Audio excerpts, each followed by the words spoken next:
Chapter 89. The river was paved with large blue stones which could be used to wash vegetables or clothes. However, there were only 8 or 9 blue stones. Some people were washing them while others were waiting by the river. However, the women who came over were not in a hurry. They waited leisurely by the river, chatting from time to time, looking relaxed. This was also a rare leisure time for these women. Reflecting the sunset glow, a string of bell-like laughter rang out from the riverside. When Zhao Yun'er went over, the women by the river raised their heads to look at Zhao Yun'er. When they saw Zhao Yun'er, they began to whisper to each other. They did not like to see Zhao Yun'er. In the past few years, because Zhao Yun'er got pregnant before marriage, it was inevitable that she was neglected in the village. The innocent women felt that if they got close to Zhao Yun'er, it would also attract some gossip. After all, birds of a feather flocked together. If they were with a person who did not accept chastity, it was inevitable that they would be led to debauchery. These people ignored Zhao Yun'er. Zhao Yun'er did not want to say anything. After all, she could not beg them to pay attention to her, right? Yun'er. Zhao Yun'er heard a call. Zhao Yun'er looked in the direction of the voice. It was Mulan. She was waving at Zhao Yun'er with a smile on her face. Zhao Yun'er also smiled at Mulan and walked towards Mulan. A woman next to Mulan reminded Mulan in a low voice, "Mulan girl, why are you talking to her? You better not interact with people like her." Mulan knew what the woman was referring to, but she still smiled and said, "It's okay, auntie. I think Yun'er is also very good." The woman sighed. She seemed to think that Mulan did not know how to appreciate kindness. She said to Mulan, "Then do as you like. Don't blame me for not reminding you if there are any rumors about you in the village." Mulan just smiled and did not answer. No matter what others said, she only believed in her own feelings. At least during the process of getting along with Zhao Yun'er, she felt that Zhao Yun'er was good. Zhao Yun'er came to Mulan and smiled at Mulan. "Sister-in-law Mulan, are you also washing things?" Mulan nodded with a smile and said, "Yes, come on Yun'er. I'll move a little for you. Come and wash. Otherwise you'll have to wait. It'll be a long time." Zhao Yun'er nodded. "Thank you, sister-in-law Mulan." Mulan also smiled and said, "You're welcome. It's just a small matter."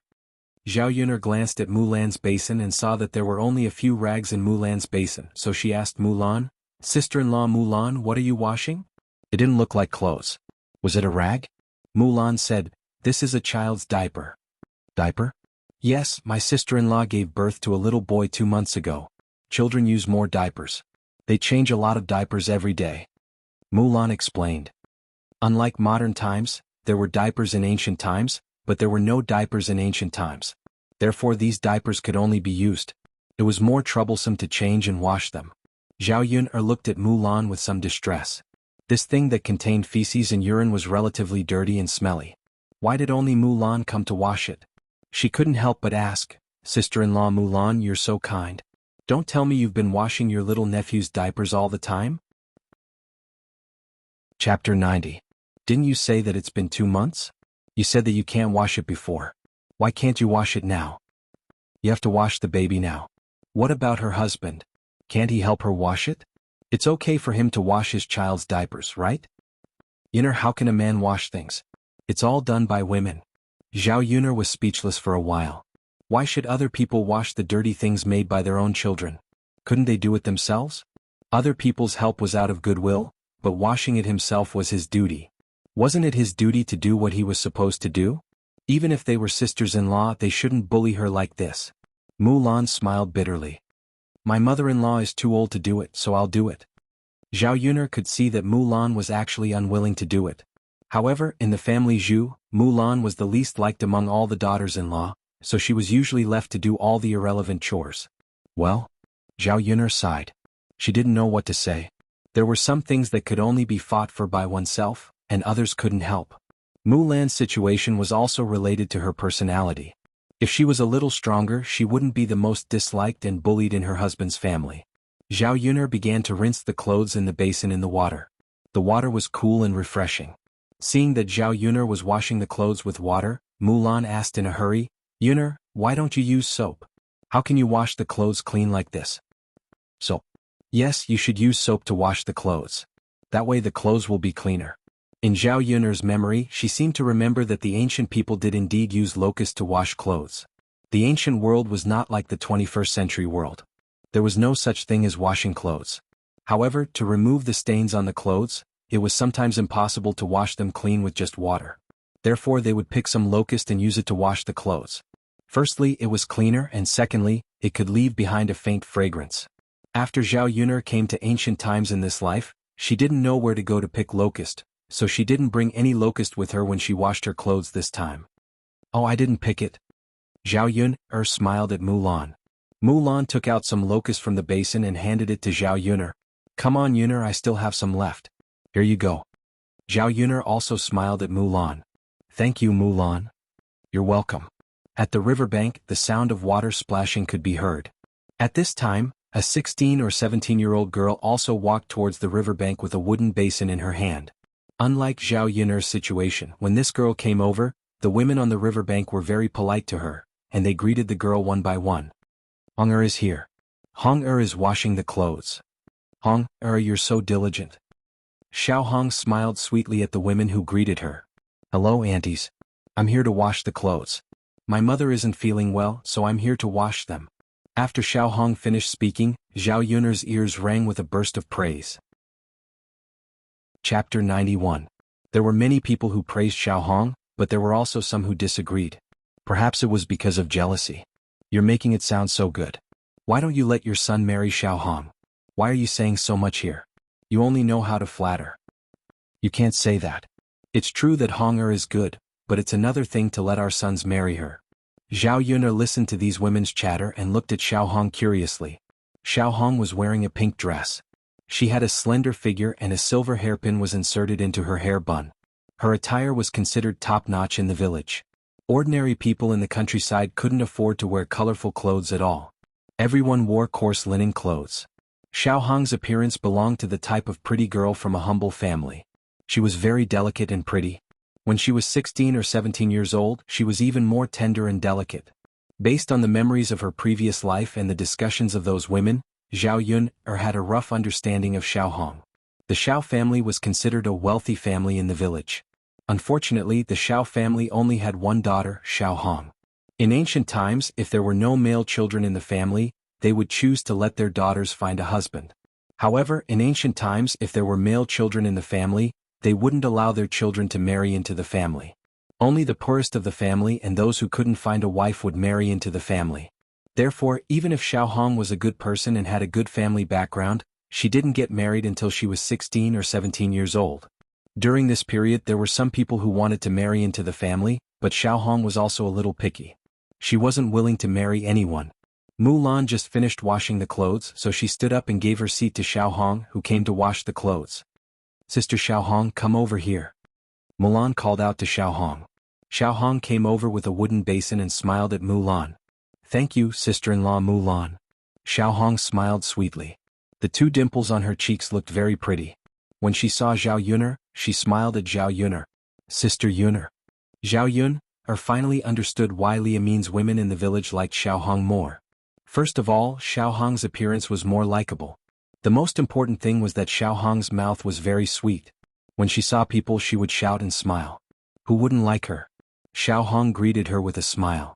Zhao Yuner naturally wouldn't disrespect her and smiled back at Xiao Hong. Sister Yuner, let me help you. The two of them should have more energy. When Zhao Yuner picked up her clothes and was about to dehydrate, Xiao Hong said enthusiastically.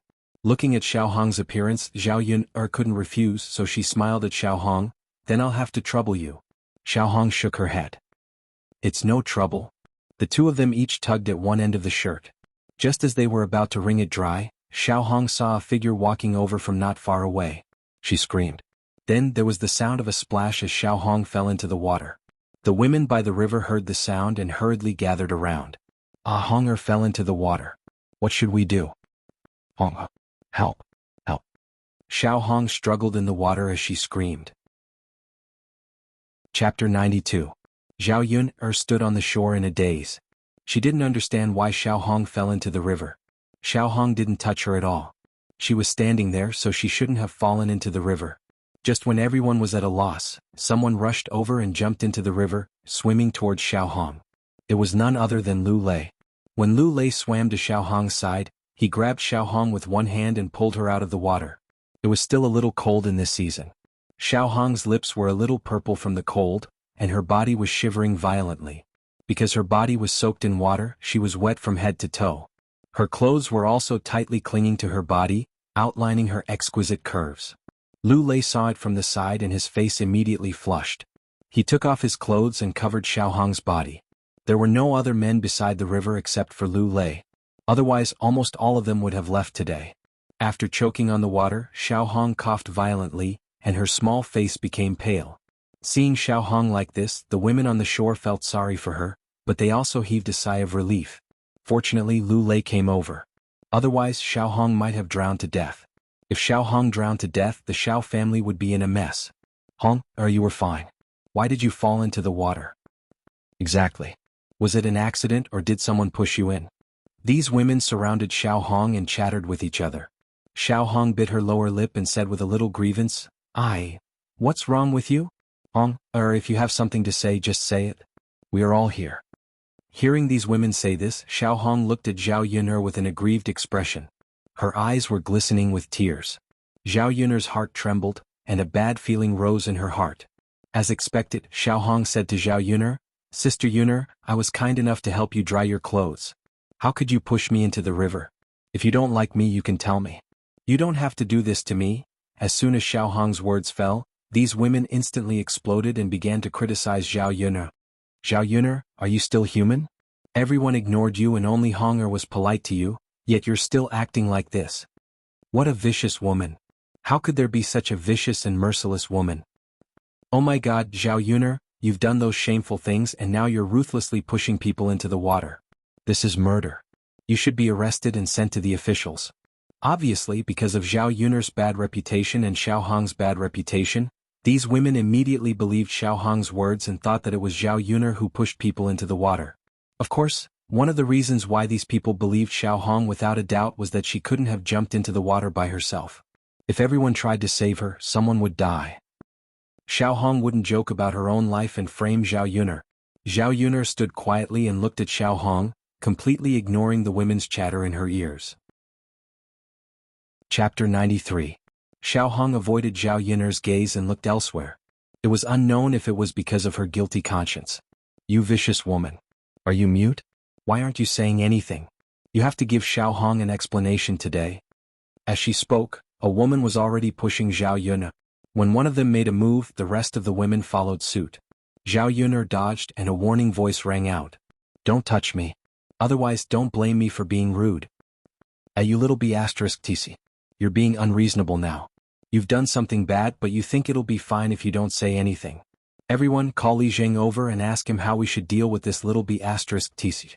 Zhao Yun'er sneered and said, What bad thing did I do? I pushed her into the water. May I ask, did any of you see me push her? She said I pushed her, so I pushed her? What if I said I didn't push her? Zhao Yun'er, why are you still acting so shamelessly? Will Hong'er properly accuse you of pushing her into the water? That's right. We believe what Xiao Hong said, not what you said. That's right. Xiao Hong won't accuse you properly. What good will it do her? What if Lu Lei didn't save her this time? Wouldn't he have lost his life? How would I know what she's thinking? I said I didn't push her, so I didn't push her. If you want to frame someone, you have to show evidence. Where's the evidence? If no one saw it, don't spout your self-righteous nonsense. Zhao Yun'er's aura surged, and she instantly intimidated these nagging women. Lu Lei, who had been standing silently, also spoke at this time. I believe what Yun'er said. Before there's evidence, you can't say that Yun'er pushed her. After all, without any evidence, you can't frame a good person. Zhao Yun'er glanced at Lu Lei. When so many people were questioning her, he was the only one who stood by her side without hesitation. Xiao Hong looked at Lu Lei pitifully. Brother Lu, do you mean that you believe Sister Yun'er and not me? Did I push Sister Yun'er into the water? Lu Lei gave Xiao Hong a complicated look. You should know better than anyone whether Yun'er pushed you or not. Big brother Lu? Sob, even if you like big sister Yun'er, you can't suspect me like this, right? Xiao Hong's tears fell like pearls. She looked even more pitiful. The women couldn't take it anymore and said to Lu Lei, you can't speak like this, right? Everyone knows that you like Zhao Yun'er, but you don't have to protect her like this. You really don't have a conscience when speaking. Look at how you've bullied Xiao Hong. I'm not defending anyone. I'm just speaking the truth. What would Yun'er gain from pushing Xiao Hong? Everyone is here. If she wants to harm someone, is there a need to be so obvious? Lu Lei's voice was also incomparably solemn. Zhao Yuner sighed in her heart. It was a good thing that Lu Lei had his own judgment and didn't follow what others said. Just as these people were about to say something, Mulan, who had been standing by the side in a low voice, said, "Yuner didn't push her." Everyone looked at Mulan again, not knowing what Mulan meant by suddenly saying this. Mulan explained, "I've been watching just now. Mulan didn't push her. I swear I saw it clearly. She's not lying." Chapter 94. Xiao Hong looked at Mulan with a pitiful look, as if she had suffered a great grievance. Mulan said with a serious face, "Sister Xiao Hong, I don't mean to side with anyone. I'm just speaking the truth. Maybe you fell down by yourself and thought that it was Yun who pushed you. Is there some misunderstanding? Also, Sister Xiao Hong, if our country tries to frame others, it will backfire. You have to think carefully about what happened today." Zhao Yun admired Mulan a little more in her heart. She didn't expect Mulan to say something like that. It really surprised her. Mulan's words made these women think more carefully. After all, no one wanted to get into trouble for someone who didn't have much to do with them. Everyone knows that Mulan doesn't lie. Yeah, Mulan doesn't lie when other people do. There's no one more honest than her in the village. We didn't see it ourselves. Who knows what it is like? Maybe it's just a misunderstanding.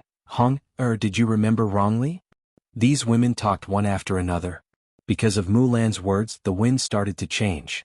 Xiao Hong's eyes flashed with a trace of unwillingness. She bit her lower lip and said, "Then maybe I remembered wrongly. I felt that someone pushed me, so I thought it was Sister Yun. Then it's a misunderstanding. All right. Since it's a misunderstanding, let's disperse." Looking at these people, they seemed to have forgotten what they had said before.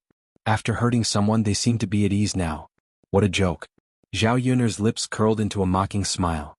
Xiao Hong looked at Lu Lei, then looked at Zhao Yuner. She said to Zhao Yuner pitifully, "Sister Yun, you won't blame me for misunderstanding you, right? I choked on water so my head was dizzy. Maybe I didn't remember clearly." Xiao Hong's appearance and words made it seem like if Zhao Yuner blamed her, then Zhao Yuner was in the wrong. Zhao Yuner smiled. "Sister Xiao Hong, since you didn't do it on purpose, I naturally won't blame you." Xiao Hong was slightly stunned, as if she didn't expect Zhao Yuner to answer like this. She looked at Zhao Yuner with a complicated expression. Her original plan seemed to have fallen through again. "Sister Yuner, you're the best." Zhao Yuner smiled faintly, too lazy to say anything to Xiao Hong. She naturally wouldn't let her off so easily. But she wouldn't say this. However, she would not say anything in front of these people. Later on, she would let Xiao Hong know what it was like to be framed by others. Zhao Yuner picked up her wooden basin and said to Mulan, "Sister-in-law Mulan, are you done bathing? Let's go if you're done." Mulan nodded.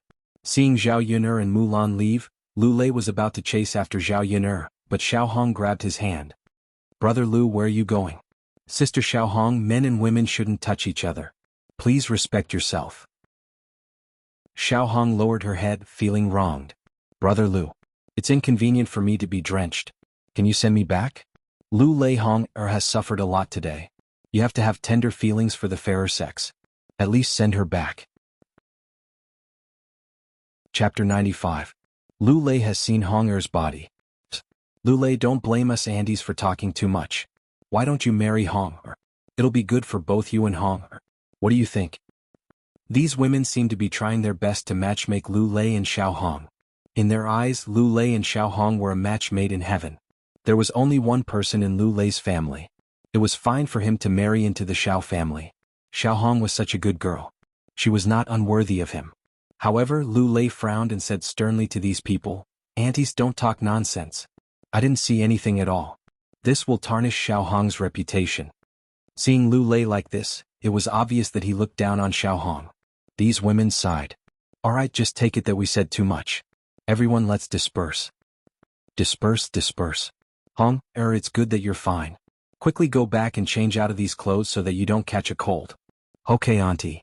Xiao Hong's lips curled into a smile, but it was incomparably bitter.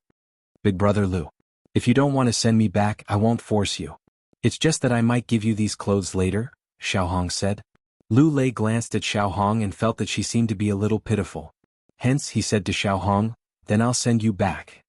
"Thank you, big brother Lu, it's fine." Lu Lei didn't show it on his face, but there was some resentment in his heart. If Mulan hadn't stood up for today's matter, Zhao Yun would have been accused of another crime. On the way back together with Zhao Yun and Mulan, Zhao Yun said gratefully to Mulan, "Sister-in-law Mulan, thank you so much for today's matter." Mulan smiled and said, "It's fine, Yun. I just said what I saw. I can't just watch them slander you, right? But I still have to thank you. Yuner, you're too polite." "Ah then, sister-in-law Mulan, I won't stand on ceremony with you in the future. You don't have to stand on ceremony with me either. If there's anything I can help you with, you must tell me." Mulan smiled and nodded. The shallow dimples on her cheeks were very pretty. When they were about to reach the family Zhu's house, the old lady saw Mulan and yelled at the top of her lungs, "Third daughter-in-law, why did you take so long to wash diapers? I thought you had died by the river. Hurry up and come back. The whole family is waiting for you to have dinner." Family Zhu's old lady's tone was a little sharp and unkind. She looked like a bad mother-in-law. Mulan hurriedly replied, "Mother, I'll be right there." Mulan turned her head and said to Zhao Yuner, "Yuner, I'll go back first." Zhao Yuner nodded. "Okay, sister-in-law Mulan. Take your time. It's fine." Zhao Yuner sighed after saying goodbye to Mulan. In ancient times, people with good tempers led miserable lives. Mulan was such a nice girl, but she had suffered a lot when she came to family Zhu. She would not be bullied if she became stronger. Zhao Yuner went back. After dinner, she and Daodu went to bed early. The next day, Zhao Yuner went to the mountains again. She went to the mountains to try her luck. It would be good if she could find something that could be sold for money. Chapter 96. Zhao Qinfu was still a child, so when he knew that Zhao Yuner had gone to the mountain, he wanted to go and take a look. He had already run all over the village and was tired of playing. He always wanted to go somewhere else. Because she had 2 children with her, Zhao Yun didn't dare to take them into the depths of the mountain. She only wandered around the periphery of the forest. She had been up the mountain a few times before, but she didn't wander too far. The entire mountain was too big. It was still a little difficult to run all over it. Zhao Yun took the 2 children to the west side of the mountain. Along the way, she reminded the 2 children to be careful. However, although the mountain road was a little difficult to walk on, there weren't too many weeds and thorns. Zhao Yun led the way in front, and the 2 children followed behind. Unknowingly, they had walked a lot. Looking at the small flowers all over the mountain, they were colorful and very beautiful. The 2 children were overjoyed. Along the way, they pointed at the small flowers and said to Zhao Yun, "Mother, Huahua Daoda likes Huahua." "Ah, Daoda likes it. Mother will make a garland for you." As Zhao Yuner spoke, she began to pick the small flowers on the ground and then weaved a garland. These small flowers in Zhao Yuner's hands seemed to have magic. After a while, they piled together and formed a circular garland. "Daodu, look, does this look good?" Zhao Yun handed the garland she made to Daodu and asked softly. Daodu nodded heavily, "Mother, it looks good." "Ah, Daodu, come, mother will put it up for you." As she spoke, Zhao Yun put the garland on Daodu's head. The baby wearing the garland was even cuter. If Daodu could be a little chubbier, he would definitely be a little fairy child. "Daodu is so good looking." Zhao Yun stared at him for a while and praised. "Just Daodu looks good like this." Zhao Qinfu saw it and praised. Zhao Yun then weaved another garland and gave it to Zhao Tianfu. She looked at the 2 children with satisfaction. Holding one in each hand, she continued to walk forward. After walking for a short distance, they saw a small river. The water was very clear, and there were many flowers and plants growing beside the river bank. This place was like a paradise on earth. Zhao Yuner stared blankly for a few minutes. She didn't expect there to be such beautiful scenery. If this was discovered in the 21st century, it would probably be developed as a tourist attraction. Zhao Yuner asked the 2 children to take a break. After walking for a while, she was a little tired. "Mother, Daodu wants to drink water." Daodu tugged on Zhao Yuner's sleeve as he spoke. "Okay, mother will get some water for Daodu." This small river should be spring water that flowed down from the mountain. It was drinkable. Zhao Yuner found a relatively large leaf and got some water from the river. "Come, Daodu, drink."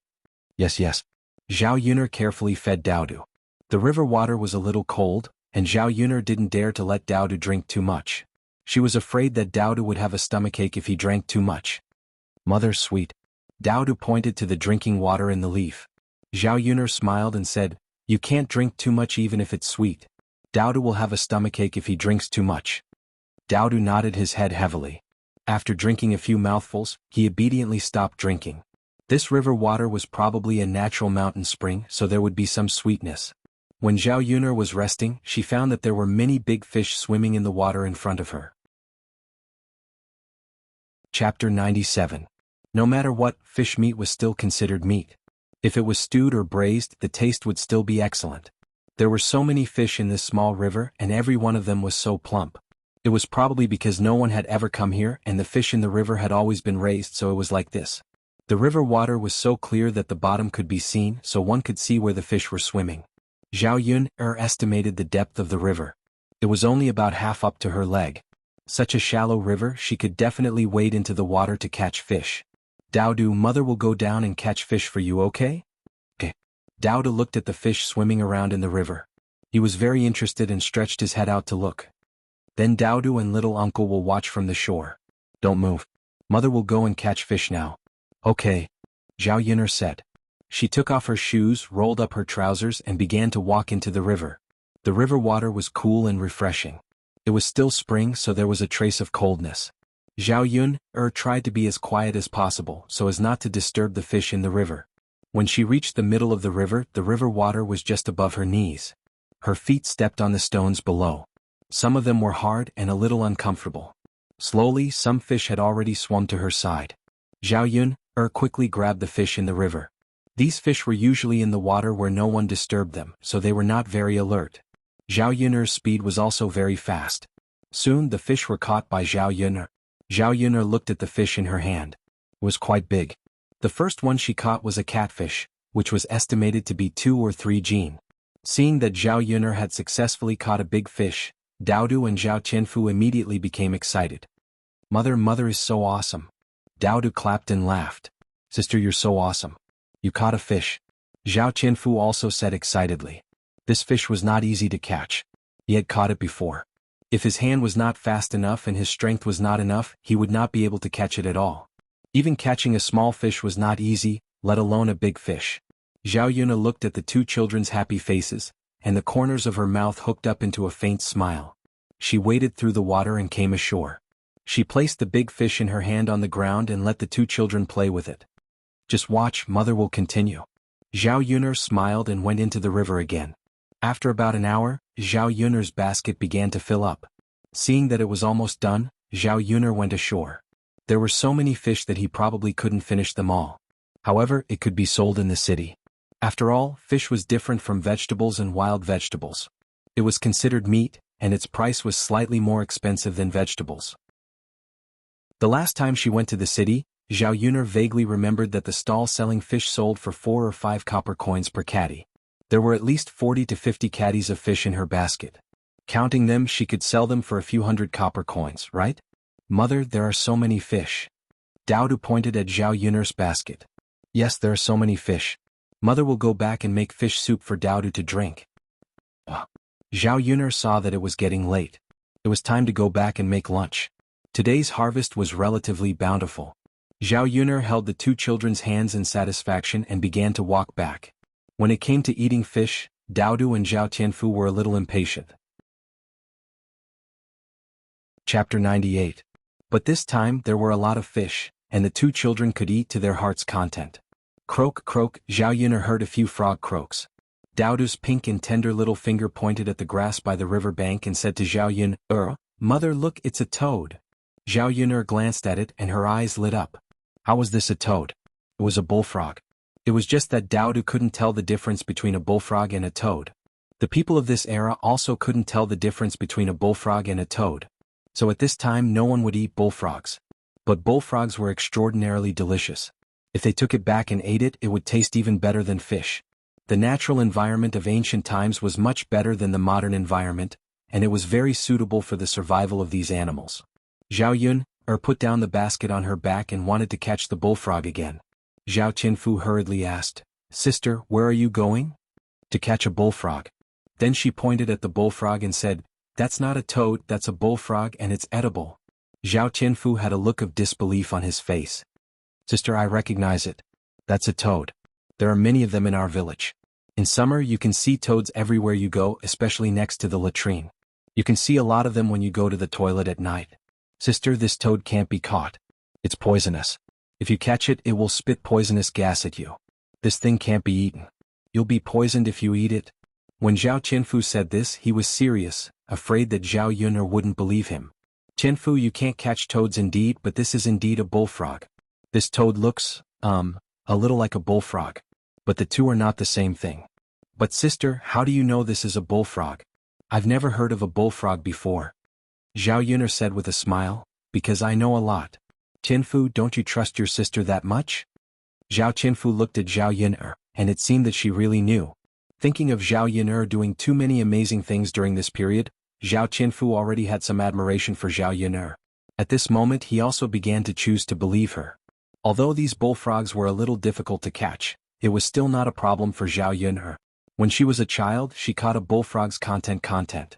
After a while, Zhao Yun'er caught up to 5 or 6 bullfrogs were caught. Fearing that these bullfrogs would struggle and jump away, Zhao Yun'er found a thin straw rope and tied the bullfrog's feet. The two children probably thought it's a toad, so From afar, if one thought that it was a toad, it would look a little scary. Zhao Qianfu stared at the toad in Zhao Yun'er's hand and said, Sister, it doesn't seem to be a toad. It doesn't spray poisonous gas. Zhao Yun'er said with a smile, It's not a toad. There's a difference. Zhao Yun'er pointed at the toad and began to explain to Zhao Qianfu how to distinguish it. In fact, it's very simple. Qianfu, look, this bullfrog looks much better than a toad. Its surface is smooth, but this toad has a pair of small bumps on its body. Isn't it? After looking at it, Zhao Qianfu nodded heavily. Sister, it seems to be like this. Chapter 99. Zhao Qianfu didn't know much about delicious food, but compared with meat, he immediately understood. If this bullfrog was more delicious than meat, what kind of taste would it be? Therefore he couldn't wait to urge Zhao Yun'er to go back and make some bullfrogs. On the way back to the village they met several villagers. Seeing Zhao Yun'er carrying a basket full of fish, they were jealous. Yun'er, where did you get so many fish? A woman approached them. She was Zhao Yun'er's eldest grandmother, Mrs. Meng. Mrs. Meng's husband was Zhao Yun'er's eldest grandfather, Zhao Baozhu. He was Zhao Baoshang's twin brother. In ancient times, people had many brothers and sisters. Generally speaking, they would gradually separate from each other. Mrs. Meng and Hua Chunhua were sisters-in-law. They weren't easy to deal with. They loved to gossip and were always greedy. Mrs. Meng and Hua Chunhua were definitely neck and neck. Seeing Zhao Yun'er carrying so many fish back, Mrs. Meng fixed her eyes on the fish in Zhao Yun'er's basket. It seemed that she wanted to get one. In the river, Zhao Yun'er replied calmly. She didn't want to talk to Mrs. Meng. In the river? Is it the river in our village? Yun'er girl, then where did you get the ability to get so much from the river? Do you have some kind of special method? Tell me about it. I'll ask your cousin to get some fish back later. Zhao Yun'er didn't want to talk to Mrs. Meng, but Mrs. Meng obviously wanted to pester Zhao Yun'er. What else can I do? I'll get into the water myself. But Mrs. Meng, I have to remind you that not everyone can catch fish. If you're not careful, you can fall into the water and drown. Madame Meng smiled embarrassedly. Forget it then. It's so dangerous. It's better not to let your cousin go into the water. But Yun'er, you brought so many back, will you be able to finish them all? Why don't you give me a few so I can pay attention to the fish soup when I go back? My family hasn't tasted anything fishy for a long time. Mrs. Meng's words were not polite at all, as if this was what Zhao Yun'er should do. Zhao Yun'er felt very uncomfortable when she heard Mrs. Meng's words. Why should she give her the fish that she had painstakingly caught? The Meng's habit of taking advantage of others had become a habit. Mrs. Meng thought that Zhao Yun'er would give it to her if she said so. After all, she was Zhao Yun'er's elder. There was no harm in giving a little filial piety. Besides, Zhao Yun'er has a lot of fish in her hands, so she doesn't care about a few. However, out of Mrs. Meng's expectation, Zhao Yun'er refused. Mrs. Meng, it's not easy for me to get these fish back. I don't even want to eat them. I'm going to sell them in the city tomorrow. In the city, 500 grams of fish can be sold for 3 to 4 copper coins. You know, it's not easy for me to take care of Daodu. I'm counting on the money from selling fish to buy food. Otherwise Daodu and I will starve to death. Zhao Yun'er didn't refuse right away. Instead, she pretended to be pitiful. Chapter 100. After hearing this, Mrs. Meng's face suddenly turned ugly. This wretched girl was really good at scheming. Zhao Yun'er's words shut Mrs. Meng's mouth. No matter how thick-skinned she was, she couldn't continue to ask Zhao Yun for more. She wanted to eat fish because she wanted to take it from Zhao Yun for free. But she wouldn't exchange it with food. Forget it if you don't want to give it to me. Why do you have to come up with so many excuses? I thought that one of you in the second branch was easy to talk to, but the result is the same. Mrs. Ming rolled her eyes at Zhao Yun and walked away with her short legs. The other villagers around saw that Mrs. Meng didn't get any advantage from Zhao Yun, let alone them. When Zhao Yun saw Meng Shi's departing figure, a cold smile hung on the corner of her mouth. Then she held the two children's hands and continued to walk back. After returning, Zhao Yun first took out a wooden basin and put all the eared fish she caught today into the basin. She put water in the basin so that these fish wouldn't die. The price of live fish and dead fish was very different. If the fish died, the taste would be much worse. Zhao Yun stared at the fish she caught today in the basin. In addition to catfish, there were also carps, bass, grass carps, and so on. Although there were many kinds, there were only one or two of each. Zhao Yun looked and picked out a few fish. In addition to braised fish, she also prepared steamed bass and cooked some fresh fish slices. Dinner would definitely be very sumptuous. These fish were just more precious than vegetables in the countryside. However, many villagers didn't like to eat fish very much. In the end, it was because the villagers didn't know how to cook fish. Basically, they didn't put anything in it and just simply boiled it in water. When such fish was cooked, not only would it be tasteless, but it would also have a fishy smell. Zhao Yun took out a piece of wood and began to kill the fish. She slowly removed the fish scales. Then she rinsed it with water again. Zhao Qinfu and Dao Du squatted in front of the wooden basin and looked at the fish in the basin with interest. The smell of fish attracted a few cats. People in the countryside liked to raise cats. In ancient times, there were many rats and rats would steal rice. After raising a cat, the number of mice in the house could be reduced by a lot, and the food could be prevented from being spoiled by mice. Seeing these skinny cats coming over, Zhao Yun did not chase them away and let them eat.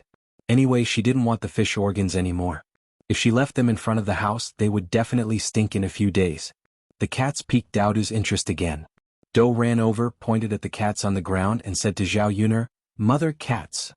Dao Du likes cats? Dao Du nodded heavily. Children should be more fond of small animals, right? Dao Du then turned to Zhao Yun and asked, "Mother, can Dao Du touch them?" Dao Du's eyes were full of anticipation, but he knew that before he could do anything, he had to get Zhao Yun's permission. Zhao Yun shook her head and said, "Dao Du, you can't." Dao Du's eyes showed a trace of disappointment. Looking at Dao Du's small appearance, Zhao Yun felt a little distressed. She didn't let Dao Du touch them because she was afraid that the cats would scratch Dao Du. The cats and dogs in the countryside were not raised in captivity. They were more wild and could not be touched casually. Unless they were raised at home, they could be scratched or bitten accidentally. Zhao Yun saw that Dao Du liked them so much and thought that she could raise a puppy for Dao Du. Chapter 101. In ancient times, there was only one type of dog. Most of them were mongrels, which were Chinese rural dogs. Although mongrels were not as cute as some Western dogs in the 21st century, they had a high IQ, were more humane and were loyal to their owners. If one could raise one, not only could it be Dao Du's playmate, it could also be used as a guard. Zhao Yun remembered that Auntie Lu mentioned a few days ago that her old bitch had given birth to a few puppies. The puppies were already a month old and she was worried about giving them away. After all, food was more precious in ancient times, and a family could only raise one dog at most. If they raised a few more, they would not be able to keep them alive. Zhao Yun smiled at Dao Du. "Dao Du, mother will go to Grandma Lu and get you a puppy to raise, okay?" Hearing this, Dao Du's dejected face immediately regained its spirit. "Mother, is that true? If Dao Du likes it, mother will get you one." "Dao Du likes it," Dao Du said crisply. "Alright, after we eat lunch, mother will go to wet nurse Lu's place to catch one for you, okay?" "Aha." Seeing the smile on Dao Du's little face, Zhao Yun's mouth also revealed a faint smile. "Mother is going to cook." "Okay." Zhao Yun put the fish aside and began to serve the dishes first. Braised and steamed fish were easier, but making fish slices took some effort. Zhao Yun sliced the fish slice by slice. Fortunately, her knife skills were not bad after so many years of practice. She had basically removed all the fish bones, so Dao Du did not have to be too careful when eating. As for braised fish and steamed sea bass, Zhao Yun still had to remove the fish maw and fish bones before she dared to let Dao Du eat. Otherwise, if he got stuck, he didn't know if there was any way to remove the fish bone from his throat in this era. The bullfrogs were also skinned and cleaned by Zhao Yuner and placed in basins. When the fish was ready, he added some flour and kneaded it before preparing to cook. Bullfrog was simply cooked. It didn't need too many ingredients to cook it to produce that delicious taste. Then he made the braised fish and poured some oil into the oil pan. After heating it up, he began to fry it. When both sides were golden, he added water, ginger, garlic, soy sauce, cooking wine and salt to simmer it. A strong fragrance wafted out. When the villagers cooked, they were reluctant to use oil. They only added some salt. Braised fish in soy sauce was really rare in the countryside. The braised fish only took about 10 minutes to cook. While the rice was cooking in the other pot, a steaming rack was set up and the base was steamed on it. The last dish Zhao Yuna made was the fish slices. After adding some oil and boiling half a pot of water, she put the fish slices into the pot. Then she added a few pieces of ginger and covered the pot with the lid. The fish slices were very thin and easy to cook. They were cooked after a few minutes. When it was taken out of the pot, the fish soup had already turned milky white. It smelled very fragrant and looked very appetizing. Before it was taken out of the pot, Zhao Yun grabbed a handful of chopped green onions and sprinkled them in. The smell of the green onions mixed together and it smelled better. Looking at the few dishes she made, Zhao Yun felt very accomplished. Not to mention the ancient times, even in the 21st century, it was definitely considered very sumptuous. Chapter 102. Zhao Yun greeted them. The two kids ran into the house happily. They had been waiting for a long time. When they smelled the aroma coming out of the kitchen, they were even hungrier. Zhao Yun put all the dishes on the table. There were 4 dishes in total. Boiled bullfrog, braised fish, steamed sea bass and fresh fish soup. Not only did these dishes smell good, but they also looked very good. Sister, it smells so good. It looks delicious. Ah, then let's eat quickly. The eyes of the two children were also affirming Zhao Yun's cooking skills. She scooped rice for Zhao Tianfu and Daodu and asked the two kids to eat. Zhao Yun reminded them not to eat too fast from time to time. They had to pay attention to the fish bones. Sister, the fish you cooked is so delicious. I've never eaten such delicious fish before.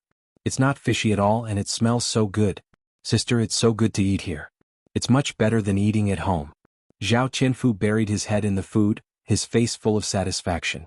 Zhao Tianfu ate half of the fish slices in the pot of fish soup. The fish meat was very fresh and tender and the fish soup was very delicious. Zhao Yun liked it very much after tasting it, let alone Zhao Tianfu, who had never eaten anything delicious before. The ancient fish was bred by nature, and its taste was much better than that of the fish raised by animal feed. You can eat here all the time if you like. Anyway, you can catch fish yourself. You don't need to buy these with money. But sister, Mom and Dad don't allow me to eat too much here. It's fine. Mom and Dad think that I don't have much food here. As you can see, I actually have a lot of food here. Sure. Zhao Tianfu nodded with a smile and ate more happily. This time he ate very freely because he knew that these fish were all caught, and he didn't need to spend money to buy them. In addition, there were a lot of fish and they tasted good. In the end, Zhao Tianfu's stomach was as full as a rubber ball. Sister, I'm full. I'm so full. Zhao Tianfu put down his bowl and chopsticks and pointed to his stomach as he spoke to Zhao Yun. It's good that you're full. Don't eat so much next time. It's not good for your stomach. It won't be good if you get sick. Okay, second sister, I won't do it again. It's just that the fish you made this time was so delicious that I couldn't help but eat a lot. It's good that you think it's delicious. I'll make more for you in the future. Yeah. Daodu also put down his bowl and chopsticks and finished the bowl of rice. Mother, Daodu is also full. That's great. Looking at this little guy, he had eaten a lot today. His appetite was much bigger than an ordinary child's. Children in ancient times were much easier to raise than children in the 21st century. Children like Daodu didn't even need to be coaxed to eat. They could eat by themselves. In the 21st century, it took a lot of effort to feed children every day. Zhao Yun took out a handkerchief and wiped Daodu's little mouth. There were a lot of oil stains on his mouth, so it was a little dirty now. Chapter 103. Recently we've been planting rapeseed at home. After we finished planting, Brother Tianan still has to go into the fields with Grandpa and Dad. He's busy every day. After a while he still has to spread the rice, get the seedlings and then transplant the seedlings, so he doesn't have time to come over. He just eats at home. Zhao Tianfu explained. Zhao Yun nodded. There was a lot of farm work in the countryside, especially in spring, when there was even more work to be done. In the countryside, a child at Zhao Tianfu's age could run around and play, but Zhao Tianan had to work in the fields like an adult. Brother Tianan doesn't come because he doesn't want to trouble second sister. Mom said that Brother Tianan and I shouldn't always freeload. Zhao Yun'er touched Zhao Tianfu's head and smiled. It's okay, Tianfu. You go back today and tell Tianan to come to my place to eat. We'll wait for him to eat together. There are so many fish. Anyway, it's enough to eat. We have to let him taste what it tastes like, right? Zhao Tianfu smiled and nodded. Okay, second sister. I'll go back and tell Brother Tianan. Okay. When Zhao Tianfu went back, Zhao Yun'er scooped up the leftover fish soup and fillets from the pot into a big bowl. Tianfu, take this back and let Mom and Dad have a taste. Be careful. Don't let anyone see it. Zhao Tianfu nodded. Got it, sister. Although Zhao Tianfu was young, he was very smart. When he carried the bowl back, he was very careful. He waited until there was no one around before entering the courtyard. Li Chuanying just came back from the toilet. He pulled up his pants and walked into old Zhao's courtyard. At this time he saw Zhao Tianfu sneaking into the courtyard with the bowl in his hand. He then ran into the third branch's house. Li Chuanying thought that Zhao Tianfu was like a thief. He must have brought something good back and didn't want anyone to see it. This third branch. He must have eaten it all alone. These days Zhao Tianfu didn't come back to old Zhao's house to eat. Instead he went to Zhao Yun'er's place. Presumably Zhao Yun'er, that little b*tch, brought back something delicious. Children were the most gluttonous. They would run to wherever there was good food. Zhao Tianfu must have eaten something good and brought it back from Zhao Yun'er. When they walked to old Zhao's courtyard, Li Chuanying could smell the faint fragrance left in the air. Swallowing hard, Li Chuanying rushed into old Zhao's house to complain to Hua Chunhua. Mother. Li Chuanying went into the kitchen. Hua Chunhua was busy having lunch with her sisters-in-law. Old Zhao's sisters-in-law took turns to cook. Today, it was Li Chuanying's turn to cook with the fourth branch's Qian Zhuzha. However, she suddenly had a stomachache. When she went to take a dump, Feng Zhangxia took her place. Old Zhao's lunch was all vegetables picked from his garden, such as lettuce, spinach, chives and chili. They were tired of eating these vegetables. The main thing was that there was no oil. Li Chuanying's mouth overflowed with saliva when she thought of the third branch's food. Hua Chunhua glanced at Li Chuanying and began to scold her. You lazy b*tch. You've been taking a dump for half a day. Are you deliberately lazy and don't want to work? Chapter 104.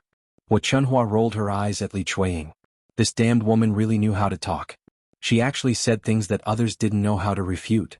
Once you're done, go call your father and the others back for dinner. The food is already cooked, so there's no need for you to interfere. Old Zhao's fields were quite a distance away from the house. Li Chuanying was a little unwilling to call them back for dinner, but he knew that he couldn't refuse Hua Chunhua.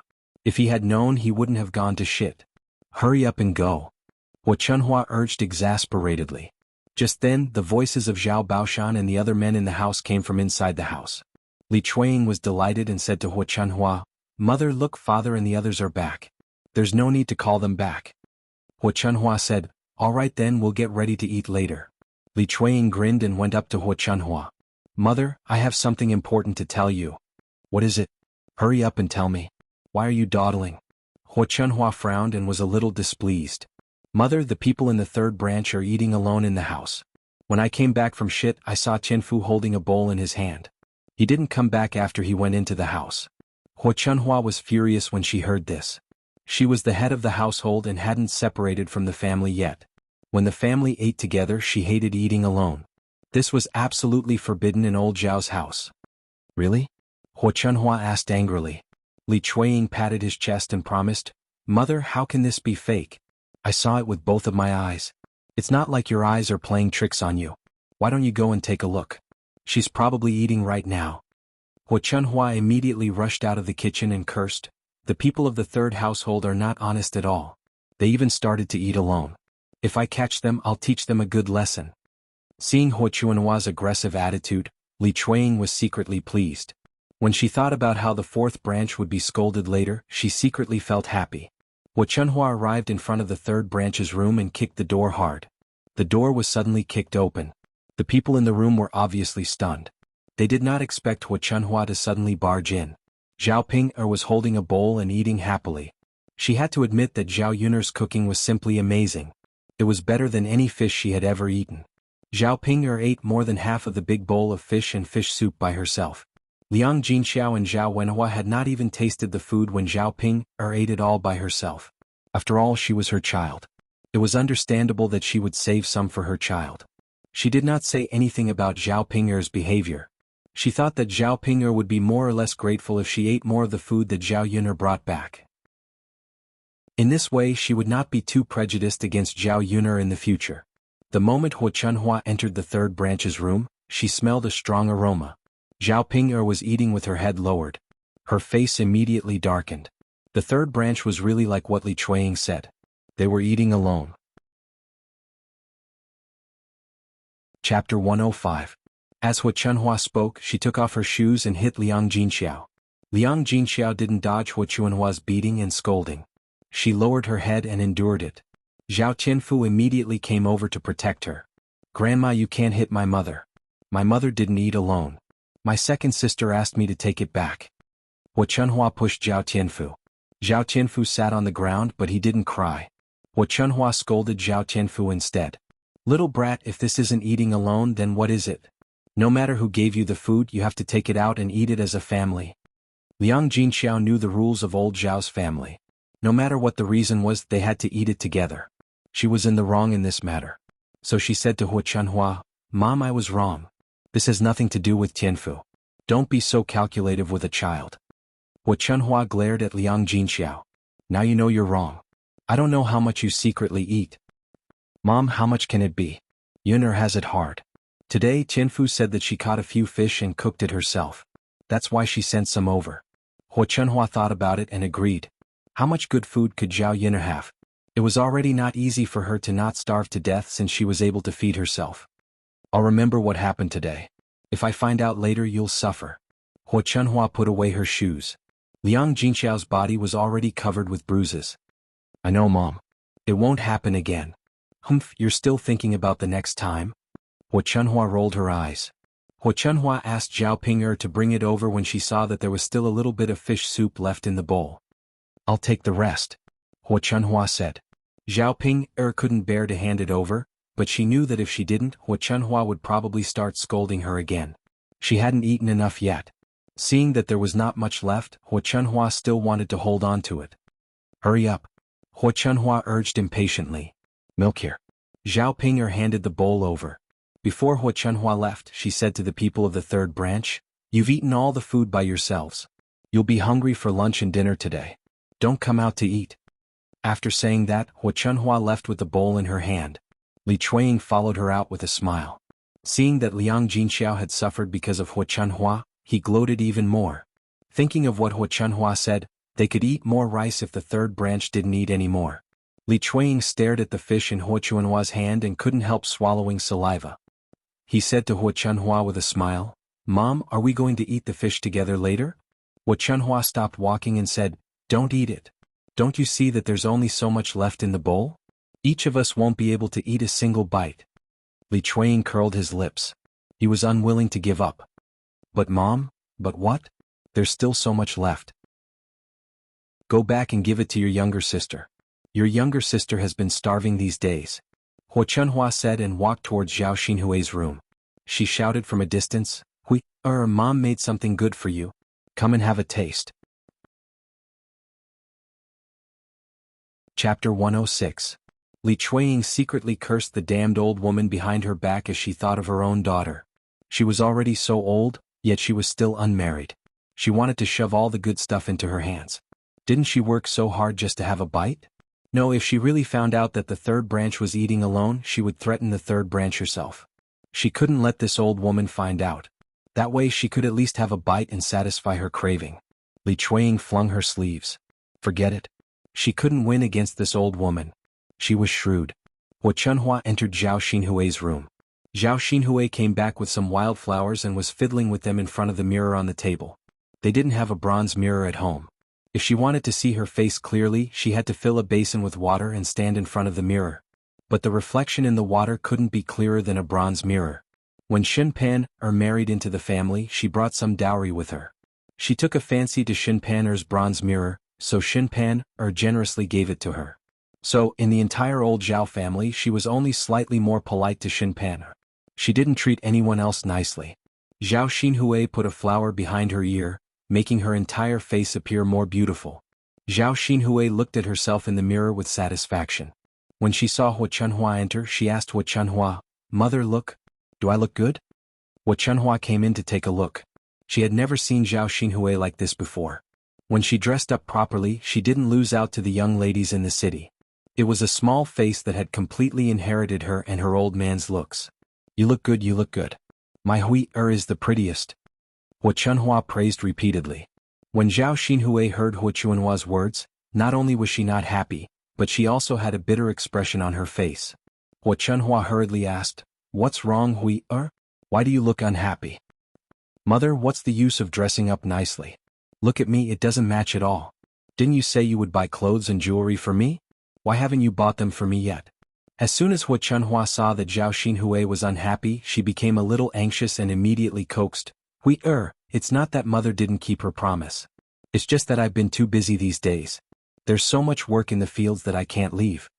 "So, mother, when will you take me to buy it?" Zhao Xinhui asked and pursed his lips. "If you don't want to buy it for me, then forget it. At most, I don't want it." After that, Zhao Xinhui's face turned cold as if she didn't want to talk to Hua Chunhua. Hua Chunhua hurriedly said, "Hui, bye. Mother will take you to the city tomorrow to buy, okay?" "Really? Of course it's true. Mother, you're still the best to me." Zhao Xinhui's face seemed to have changed and was instantly full of smiles. "Of course you're my daughter. If I don't treat you well, who will I treat well?" Yes. Mother, don't worry. If I marry Master Shitzi in the future, I'll definitely take you to live a good life. I'll give you good food and good clothes every day. When the time comes, I'll buy you whatever you want." Hua Chunhua was coaxed by Zhao Xinhui and began to imagine her good life in the future. She was in an exceptionally good mood. Chapter 107. "Hui, you'll look better if you eat more," Hua Chunhua added. Zhao Xinhui glanced at the bowl on the table and asked, "Mother, is this fish?" "Yes, it should be." Zhao Xinhui leaned over and sniffed it. It smelled good, much better than the food she cooked at home. "Mother, where did you get this?" Hua Chunhua snorted at the mention of this. "Yun gave it to the third branch. They ate it all by themselves and I caught them. There's still a lot left, so I brought it over for you." "Where did Zhao Yun'er get it?" "She's really capable. She can even get delicious food. This fish is actually not a good thing. There are some in the river, but I don't know how this girl made it so fragrant. It smells delicious. We try it." Zhao Xinhui tasted it and said, "It's delicious, mother. Her fish is really delicious. You should cook it for me next time." Hua Chunhua laughed embarrassedly. "How would I know how she made it?" "Then go and ask her." "You don't have to ask. Let third sister-in-law do it." Hua Chunhua thought about it and agreed. She smiled and said, Okay. Let third sister-in-law ask. When she catches the fish, I'll cook it for you." Okay. On the other side, in the third branch's room, Zhao Ping'er complained in front of Liang Jinxiao, "Mother, why is grandmother like this? Isn't it just a little food? If everyone eats it together, we won't be able to eat it. She only knows how to bully us." Liang Jinxiao glared at Zhao Ping'er. "Ping'er, don't talk nonsense. After all, it's our fault." "Mother, what did we do wrong? There are many people who eat alone at home. Every time eldest cousin-in-law brings back delicious food from her parents' home, she eats it in her own room. She doesn't even take it out for us to eat." Zhao Ping'er felt a little indignant. Not to mention Shinpan, it wasn't like the other families hadn't eaten all of the money by themselves. Some of them even hid some of their own money. Only her parents were so honest. In fact, he was just a fool. "Ping'er, your cousin-in-law is different after all. We can't compare with her." "How is it different? Isn't he also a member of old Zhao's family? Can't our old Zhao family's rules be applied to her?" "Well," Liang Jinxiao sighed. He didn't know how to explain it to his daughter. There was no such thing as absolute fairness in this world. Shinpaner's family was different. Old Zhao's family didn't dare offend them. "Mother, what should we do now? We can't eat for lunch and dinner. Won't we starve to death?" After Zhao Ping'er finished complaining, Liang Jinxiao was just about to say that they should bear with it for today, but Zhao Ping'er opened her mouth again. "Mother, let's go to Zhao Yun'er's place to eat. She has delicious food there too." "Ping'er, it's not good. Your younger sister doesn't have it easy." "Mother, it's not a big deal. Isn't it just 2 meals? You usually send her so much food." What's wrong with us going to eat a little? We can't starve for a whole day, right? Liang Jinxiao thought for a while and agreed. He would eat a little when he went there so as not to burden Zhao Yunhe. He also knew that if he didn't go, he didn't know how his eldest daughter would make a fuss later. So he said, "Okay, then let's go at night. Your younger sister should have eaten by now. You ate some for lunch, so you shouldn't be hungry anymore, right?" Chapter 108. In the afternoon, Zhao Yunhe picked a big fish and sent it to Mulan. After all, Mulan had defended her before, so she wanted to thank her for it.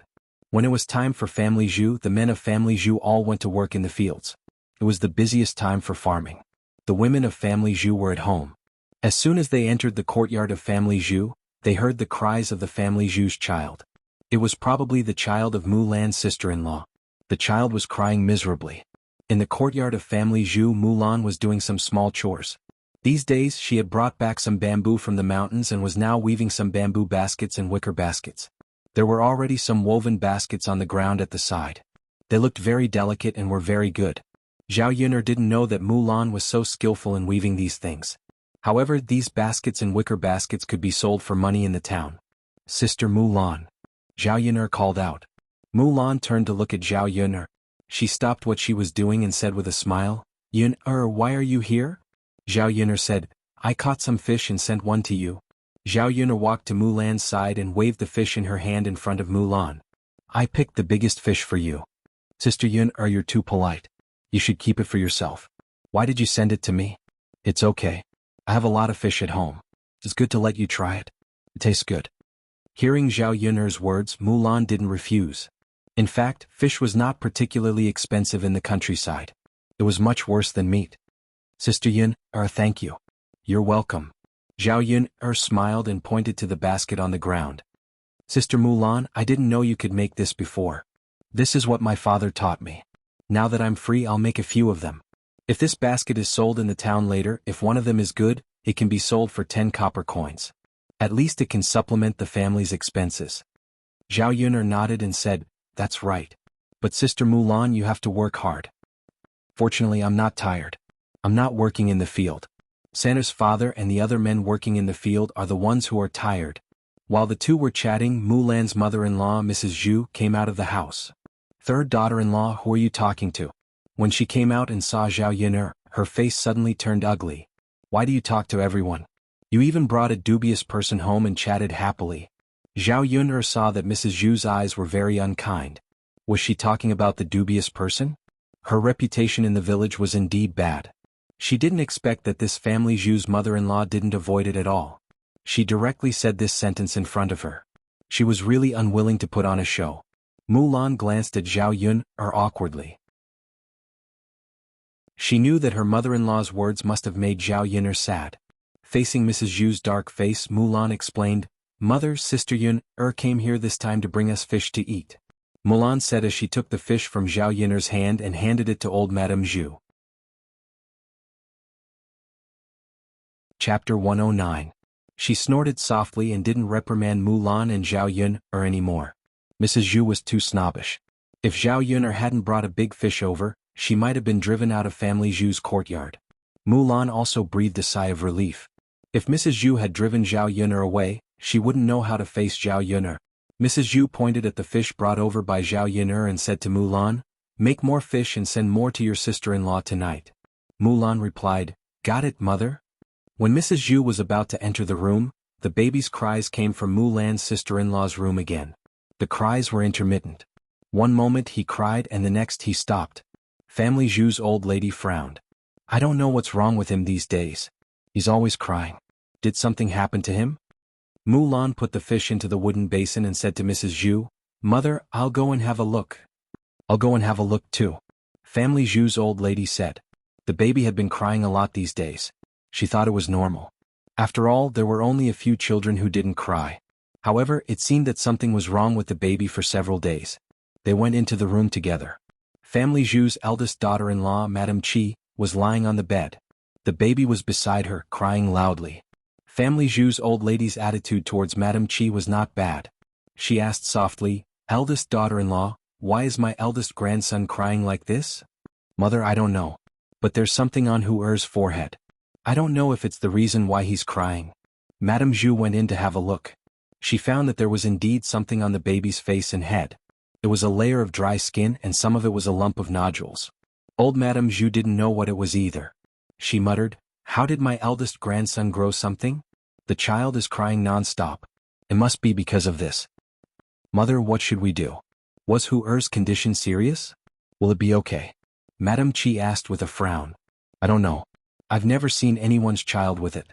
Mother, why don't we call a doctor over?" Family Zhu's old lady's face. "Why should we call a doctor? It's normal for there to be something on a child's face. If we call a doctor's all, we'll be able to get a lot of money." Madame Qi's of the family, this old lady's was even a doctor's, SSC. Seeing that old Madame Zhu was reluctant to part with the silver, Madame Qi didn't say anything else. She also felt that there should be nothing wrong. Zhao Yun'er came closer to take a look and knew what was going on at a glance.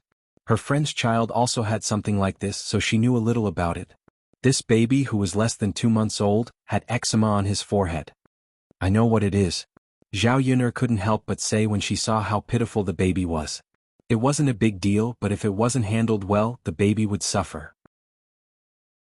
Madame Zhu glanced at Zhao Yun'er and snorted.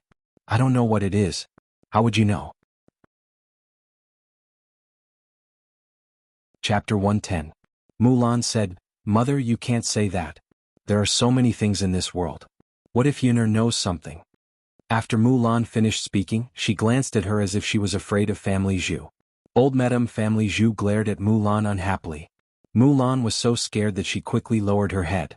However, she felt that Mulan was right. Although she did not admit it, she knew that Mulan's words made sense. Thus she said to Zhao Yun'er, "Since you know, then tell me what it is." "This is eczema. It's most common in children when they are 1 or 2 months old." "How can it be treated?" Old Madame Family Zhu asked. It was useless to just know what it was. She had to know how to treat it. In the 21st century, children who had eczema were basically smeared with some ointment. There was definitely no ointment in this era. The child's eczema was not very serious. It might be better if he paid more attention to other aspects and did not use any ointment. Looking at the environment in Madame Qi's room, she reminded her to open the doors and windows and not close them tightly. The child's clothes should not be too wrapped up. In addition, Madame Qi had to pay attention to the child's diet. The child's eczema was also related to the mother's milk. It's best to eat less spicy and stimulating food. Also, you can't eat things like fish. "Auntie, you can't let sister-in-law taste the fish I sent over. Judging by this, it will probably get better in 2 days," Zhao Yun'er said. Old Madame Family Zhu was skeptical of Zhao Yun'er's words. However, seeing that Zhao Yun'er spoke in an orderly manner, it did not seem like she was lying. Anyway, she did not have to pay for it. There was no harm in following Zhao Yun'er's instructions and giving it a try. However, Madame Qi was a little unhappy. "Mother, if I can't eat this and that, then what should I eat?" Old Madame Family Zhu looked at Madame Qi. "Just bear with it for a while. Otherwise, what will happen to Hu'er? If you don't want Hu'er to get better, then continue eating." Madame Qi pursed her lips. She wanted to eat, but she also wanted her child to be well. It wasn't easy for her to give birth to a child. After such a long time, she was able to eat a little more good food. If she was controlled like this, she wouldn't be able to eat anything good again. "Mother, then I won't eat it," Madame Qi said. After leaving Family Zhu, Zhao Yun'er took 2 fish to Auntie Lu's house. Auntie Lu was sitting at the door facing the light outside, sewing something in her hands. Zhao Yun'er walked closer and saw that Auntie Lu was making cloth shoes. In ancient times, the clothes and shoes on their feet were all made by themselves. The cloth shoes that were made were much sturdier and more comfortable to wear than the shoes bought in the 21st century. It was just that the cloth shoes were a little more troublesome to make. The stitches were very fine, and every stitch and thread would take at least 1 or 2 days to make a pair of shoes. "Aunt Lu," Zhao Yun'er called out. Auntie Lu was so focused on making shoes that she didn't hear Zhao Yun'er's footsteps. "Ah, Yun'er, you're here?" When Auntie Lu saw Zhao Yun'er, there was a smile on her face. When she smiled, she looked even more amiable. "Yes, Auntie Lu. I caught some fish and brought 2 for you," Zhao Yun'er said. "Hey, you little girl. You can just keep the fish for yourself. Why did you bring them to me?" "It's okay. There are still many fish at home."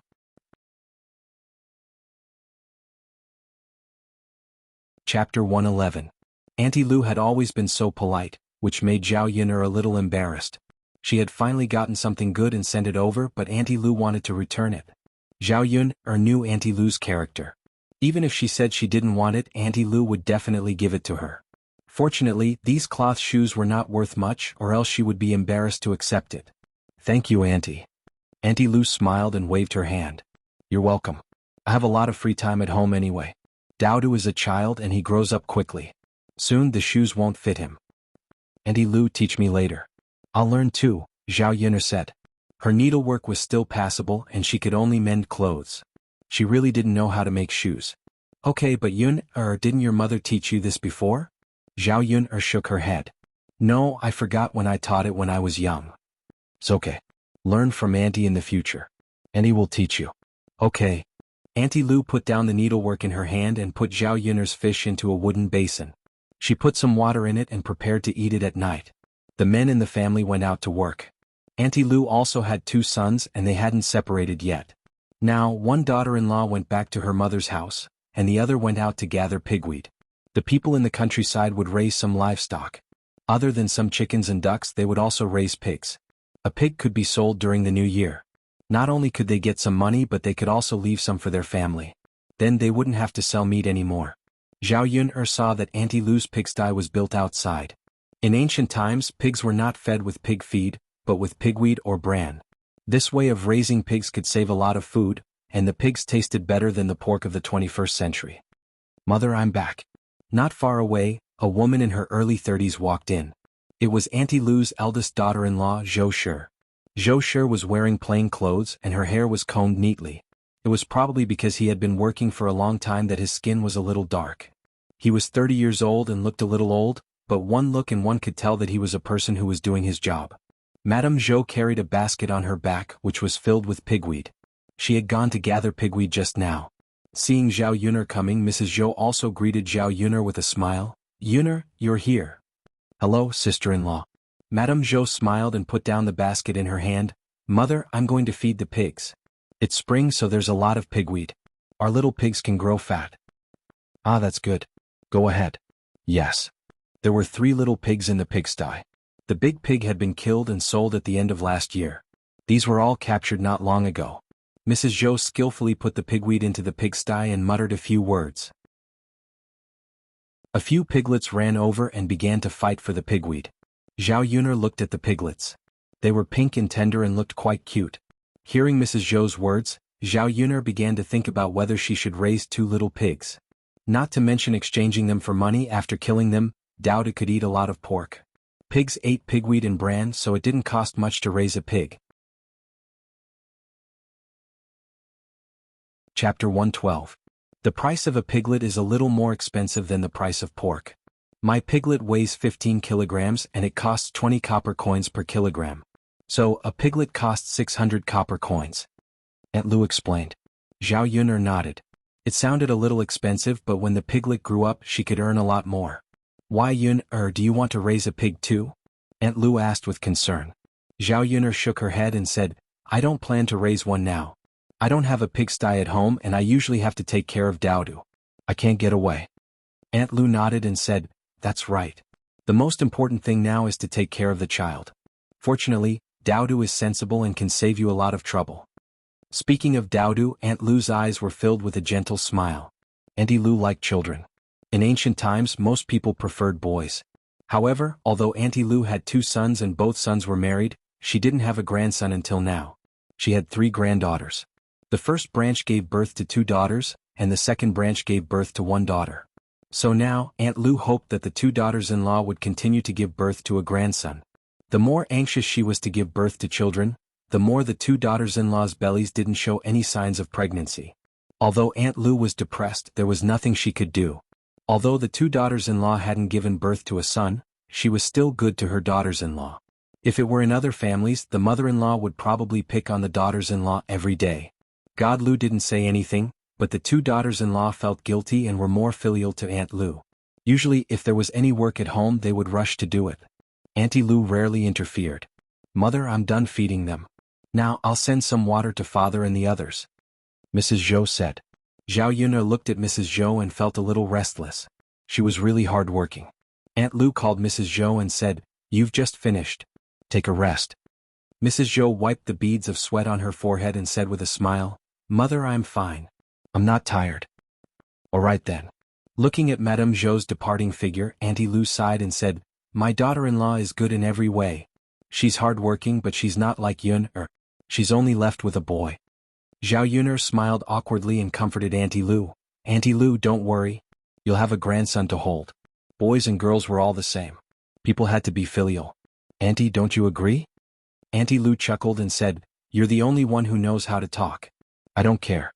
It's just that the other villagers won't gossip if there's a boy. Sigh, but let's take it slow. Our Lu family has never done anything bad in our lifetime. I believe that we won't be left without descendants." Zhao Yun'er responded and then asked, "Auntie Lu, I heard you say that your bitch gave birth to a puppy. Now I want to catch one. Can you give me one?" Auntie Lu quickly said, "Of course. I'm thinking about how to send it in the future. Come, I'll catch one for you." As she spoke, Auntie Lu led Zhao Yun'er to the kennel. The kennel was close to the pigsty and not in the house. It was arranged outside. The dog could also guard the pigsty. If someone came to steal the pigs and made a noise, the family would know. Chapter 113. On top of the straw lay a big white dog, and there were 4 or 5 puppies in the kennel. Among these puppies, 4 of them had white fur just like the female dog. The puppies were all lying on the female dog's body, sucking milk with all their might. The puppies weren't very big, just a little bigger than a mouse. Looking at these cute puppies, Zhao Yun'er couldn't wait to get one and play with it in her hands. However, these puppies couldn't be casually touched by strangers. The female dog protected the puppies. If Zhao Yun'er touched the puppies, she would definitely be bitten by the female dog. At this moment, another puppy's whining came from the kennel. Zhao Yun'er took a closer look and found that there was a small black dog curled up in a small corner. It was whining as if it was crying. This black puppy's fur color was clearly different from the other dogs in the kennel. The black puppy's body was thinner than the other white puppies. Looking at its pitiful appearance, it really made one's heart ache. Auntie Lu said, "Sigh, little black is being ostracized again." Zhao Yun'er looked at Auntie Lu puzzled. She didn't understand what Auntie Lu meant. Auntie Lu explained, "This little black's fur is different from the other puppies. Every time it wants to drink milk, my big white won't let it drink. It has to be the other puppies who finish drinking before it can drink a few mouthfuls. Little black often whines when it's hungry. It's really pitiful." When Zhao Yun'er heard this, she felt that little black was pitiful, but she also wanted to laugh. Auntie Lu's big white was really interesting. Normally, female dogs would treat their children equally, but because little black's fur color didn't follow her, she treated little black so differently. After Auntie Lu finished speaking, she called out to Zhao Yun'er, "Yun'er girl, take a look yourself. There are so many puppies here. Which one do you want?" Zhao Yun'er glanced at them. In fact, she didn't care about any of them. Little Hay was the most pitiful. It was still whimpering, so she said to Auntie Lu, "Auntie Lu, why don't you give Little Hay to me?" "Little Black? That's good too. If you bring it back, Xiao Hay won't be bullied anymore," said Aunt Lu. She bent down and picked up Blackie from the kennel.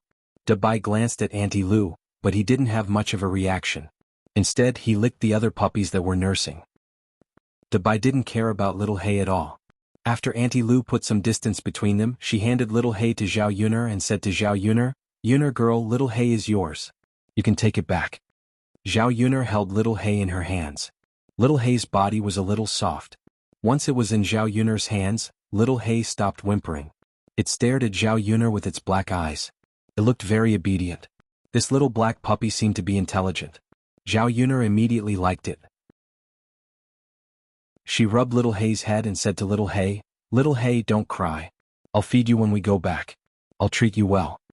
Little Hay whimpered twice as if it was responding to Zhao Yun'er. Then, it licked Zhao Yun'er's hand with its small, soft tongue. "Auntie Lu, Little Hay is very intelligent," Zhao Yun'er said with a smile. "Dabai is smart too. It's normal that Little Hay is smart too." "Oh, Auntie Lu, what should I feed Little Hay when we go back? Can Little Hay eat rice?"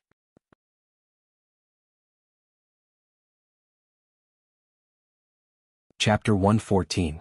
Auntie Lu nodded. "Of course it can. Puppies are different from humans. Humans can't eat rice for a month or two, but puppies can."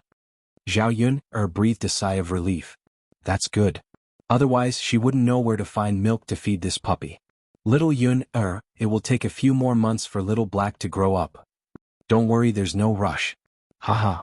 Zhao Yun carried Little Black back from Auntie Lou's place. Little Black glanced at Dabai and whimpered a few times. On the way back he stopped crying. Along the way Little Black's black eyes glanced at Zhao Yun from time to time. When they reached home Zhao Yun called Daodu over. Daodu, Mom caught a puppy for you. Daodu was playing with mud in a corner with Zhao Yun. Upon hearing that Zhao Yun had caught a puppy, he immediately ran over. Mom, where's the puppy? Zhao Yun handed the puppy in her hands to Daodu. Isn't it cute? Daodu stared at Little Black in Zhao Yun's hands and tapped it. Little animals were also very fond of children. Daodu immediately fell in love with Little Black, and a bright smile appeared on his little face. It's cute, Mom, it's really cute. Can I hug it? Daodu's eyes sparkled as he looked at Zhao Yun with anticipation. Zhao Yun smiled. Of course you can. Come, Daodu, be careful not to drop it. Okay. Little Black didn't resist at all when he was in Daodu's hands. He obediently laid on Daodu's little hands and even stuck out his pink tongue to lick Daodu's palm. It tickled when he licked it and Daodu giggled. Mother, it's licking my hand. Daodu giggled. Does Daodu like it? I like it. Daodu carefully carried Little Black into his arms, afraid that he would hurt Little Black. Daodu, give it a name, Zhao Yun said. The little puppy had to have a name. Daodu glanced at Little Black and said, Mother, his fur is black, so let's call him Little Black. Zhao Yun's mouth twitched. Little Black? Haha, wouldn't that be the same as not having a name? Mother, can't I call him Little Black? Daodu asked carefully. Zhao Yun patted Daodu's head and said, Of course you can. Okay, then we'll have a Little Black in our family from now on. Daodu hugged Little Black happily. Let's go make a kennel for Little Black. Zhao Yun led Daodu to a dilapidated wooden basin. She put some grass in it and placed 2 unwanted rags on top. Mother, Little Black is hungry. Shouldn't we get him something to eat? Daodu asked. Little Black licked Daodu's hand and it looked like he was hungry. Dabai didn't give him any milk at Auntie Lou's place, so it was normal for him to be hungry. Okay, Mother will get him something to eat. Zhao Yun went into the kitchen. She had saved some fish soup for lunch and there was still some porridge left over. Zhao Yun mixed the fish soup and porridge together and brought it to Little Black. Little Black smelled the fish soup probably because it tasted good. Then he crawled over and started eating from the bowl. Not long after, Little Black finished the bowl of fish soup and porridge. Chapter 115. After Little Hay ate Zhao Yun's meal, it became even more attached to Daodu. For the whole afternoon, Daodu and Zhao Tianfu played with Daodu, while Zhao Yun was busy with other things. The vegetable garden had to be tended, watered, and fertilized every day. As evening approached, Zhao Yun began to prepare dinner again. In the evening, one dish was braised fish and the other was boiled snakehead, plus a bowl of wild vegetables. Although there were only 3 dishes, it was a lot and they were few, so it was enough to eat. Even including Zhao Tianan, there were only 4 people who came to eat at night. None of them had a big appetite. But what Zhao Yun didn't expect was that Zhao Ping and Liang Jinxiao also came at night. Zhao Yun thought that they came over for something, so after asking they wanted to stay for dinner. The 2 of them happened to come at dinner time, and there was no notice before. She didn't add 2 more servings for dinner. After listening to Liang Jinxiao's explanation, Zhao Yun couldn't not let them stay. After all, it was only the mother of the original owner, who had no choice but to come over for dinner. If she refused, she would be a bit too much. The meal wasn't ready yet, so Zhao Yun continued to be busy in the kitchen. Liang Jinxiao wanted to go into the kitchen to help Zhao Yun but was persuaded to rest outside by Zhao Yun. This time Liang Jinxiao came over, pulled a long face and still felt embarrassed. Zhao Yun asked her to sit and rest, but it made her a little restless. Zhao Ping smelled the fragrance coming from the kitchen, and couldn't help but swallow her saliva. She was curious about how Zhao Yun's food could be so fragrant. Smelling this smell, she felt that it was unusually captivating. No matter what it was, it must be good food. In comparison, eating at Zhao Yun's place was much better than eating at old Zhao's place. Zhao Ping didn't eat much at noon. Now that she was hooked by the aroma, her stomach began to growl. Zhao Ping grumbled, Zhao Yun, why are you cooking so slowly? Are you doing it on purpose? I'm starving. Hurry up and serve me the dishes. Zhao Ping thought that Zhao Yun couldn't hear her in the kitchen, but in fact, Zhao Yun could hear her clearly. He snorted coldly. If not for Liang Jinxiao's presence, she would have kicked Zhao Ping out. Zhao Yun knew that once she chased Zhao Ping away, Liang Jinxiao would definitely feel embarrassed and would probably leave as well. She didn't eat at noon. If she didn't eat at night, her body wouldn't be able to stand it. Liang Jinxiao glared at Zhao Ping'er. Can you stop talking? It's not easy for Yun'er to cook. Mother, aren't I hungry? Aren't you hungry? Liang Jinxiao touched his stomach. He was indeed hungry. Let's wait a little longer. Anyway, it should be ready soon. After the rice in the pot was stewed, Zhao Yun'er brought out the rice and invited them to eat. Seeing Daodu standing outside, Zhao Yun'er asked, Daodu, why don't you come in? It's time to eat. Hearing Zhao Yun'er's words, Daodu ran to Zhao Yun'er and hugged Zhao Yun'er's leg. He glanced at Zhao Ping'er. Obviously he saw that Zhao Ping'er was scared. Last time Zhao Ping'er slapped Daodu. Daodu was probably still traumatized. Chapter 116. Zhao Yun'er's words coaxed Daodu. Before the others sat down, Zhao Ping'er saw the dishes on the table and began to eat. Zhao Yun'er, I didn't expect you to have so much delicious food at home. Zhao Ping'er muttered as she ate. Zhao Yun'er looked at Zhao Ping'er and was very disgusted. The people at the table had not started eating, but she ate first. She said to Zhao Ping'er in a displeased tone, Mother hasn't even touched her chopsticks and you're eating by yourself. Isn't that bad? You're already an adult, don't you know the rules? Zhao Ping'er was reprimanded by Zhao Yun'er and was immediately unhappy. What right did this little b***** have to scold her? I'm hungry. It's not like I'm not allowing you to eat. Mother can eat by herself. Zhao Yun'er, I'm your elder sister. How can you talk to your elder sister like this? Who's the one who doesn't know the rules? Zhao Ping'er muttered, but her hands did not stop moving. A large piece of braised fish was placed in her bowl. The plate of braised fish was not much. Zhao Ping'er ate more than half of it. It seemed that she did not care about the others and continued to eat by herself. Zhao Yun'er was suddenly furious and almost hit Zhao Ping'er. Liang Jinxiao stopped Zhao Yun'er and gave her a look. Yun'er, don't bother with Ping'er. For Liang Jinxiao's sake, Zhao Yun'er held back. This was the first and last time. If Zhao Ping'er made any more trouble later, she would definitely not let it go easily. Ping'er, Yun'er is right to scold you. You're a big girl, don't you know how to be more reserved? No matter what, you should wait for others to eat together, right? Mother, aren't you long-winded? Why are you so disappointing when you're eating? Liang Jinxiao sighed. Ping'er, you're already so old. When will you be more sensible? What will you do when you marry into your husband's family in the future? Zhao Yun'er sneered in her heart. With Zhao Ping'er's appearance, it would be strange if she could marry. As long as the man's eyes were not blind, Zhao Ping'er would not be accepted even if she was given to others. Mother, how am I not sensible? Why are you nagging? Are you going to eat or not? Zhao Yun'er was afraid that Zhao Ping'er would finish all the food alone, so she hurriedly asked the others to hurry up and eat. The table full of food was not enough for Zhao Ping'er alone. In addition to a bowl of rice, Liang Jinxiao ate some wild vegetables and only a few pieces of fish. Zhao Yun'er was about to give the last bit of fish soup to Daodu, but Zhao Ping'er beat her to it and put it into the bowl. Zhao Ping'er, don't you know how to respect the old and love the young? Don't you know how much you've eaten alone? Zhao Yun'er was so angry that she put down the bowl and chopsticks and slapped the table. If she endured it any longer, she would definitely suffocate. Zhao Yun'er, I only ate a little bit of food from your house. Do you have to be like this? Oh, a little bit of food? If you have the ability, don't eat it for me. You really treat it as your own house. Don't be so polite. What do you mean?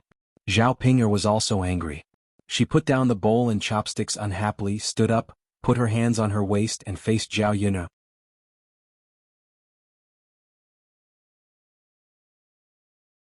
Chapter 117. Zhao Ping'er was not as strong as Zhao Yun'er, so Zhao Yun'er could only push her away. After throwing her out, she yelled at Liang Jinxiao, Mom, look at Zhao Yun'er. Isn't she too much? Liang Jinxiao looked at Zhao Yun'er, then looked at Zhao Ping'er and sighed.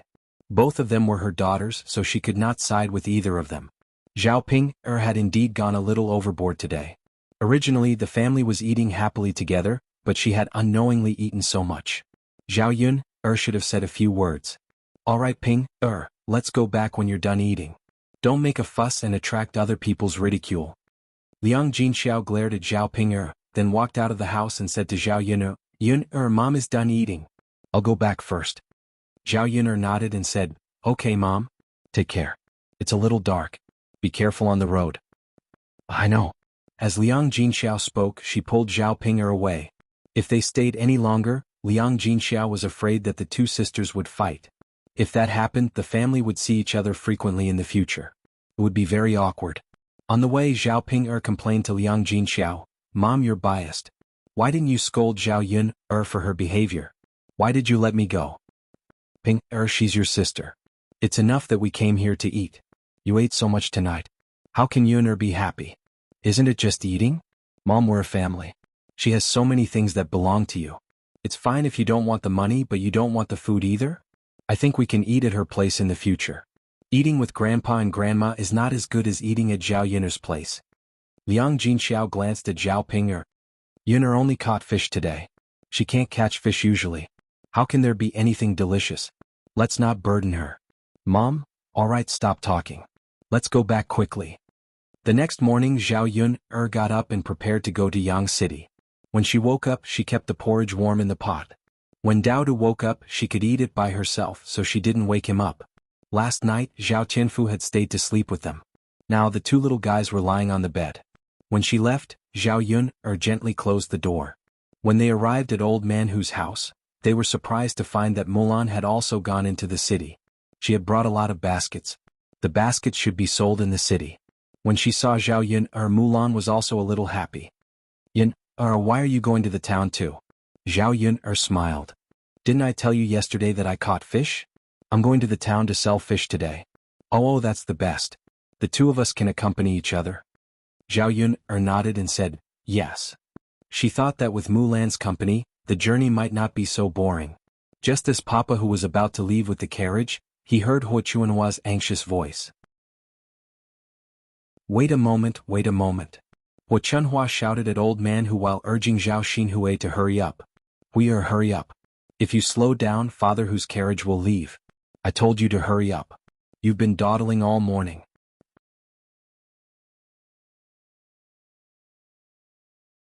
Chapter 118. Zhao Xinhui touched her hairstyle and felt satisfied. As a girl, she couldn't make do when she went out. After all, she could see other men at any time.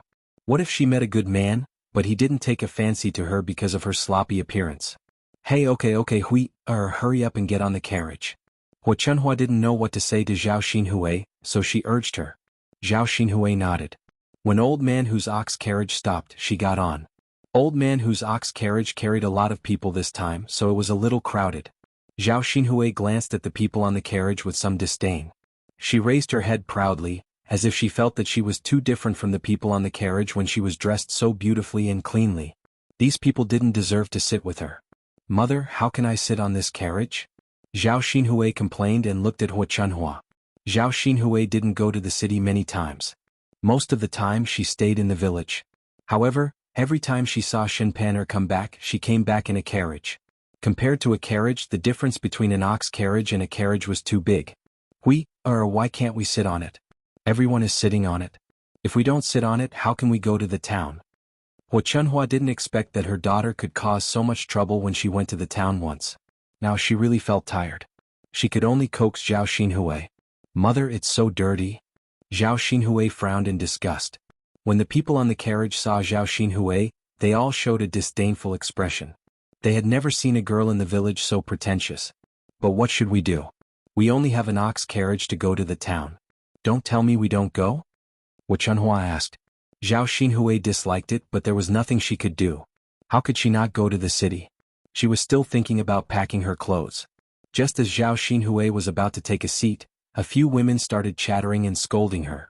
Just don't sit if you think it's dirty. Do you really think you're a young lady from a rich family? Do you have a carriage to pick you up? That's right. Why doesn't she take a look at her own status?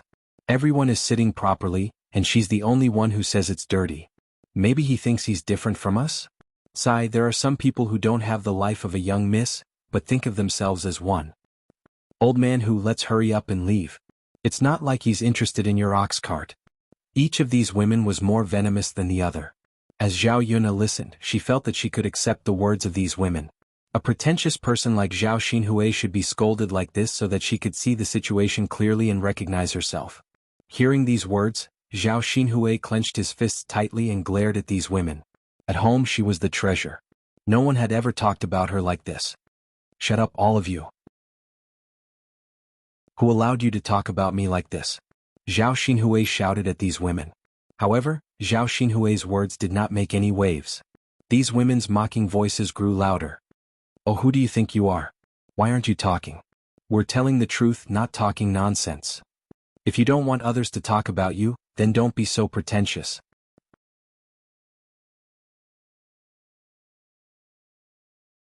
Chapter 119. Haha, even if she offered herself to my family, I wouldn't want her. Didn't we marry a girl like her just to serve her? Who would be so stupid? Marrying a daughter-in-law is to serve us, not to serve her. Sigh, I wonder which family will be so unlucky in the future. When Zhao Yuner heard this, she couldn't help but laugh out loud.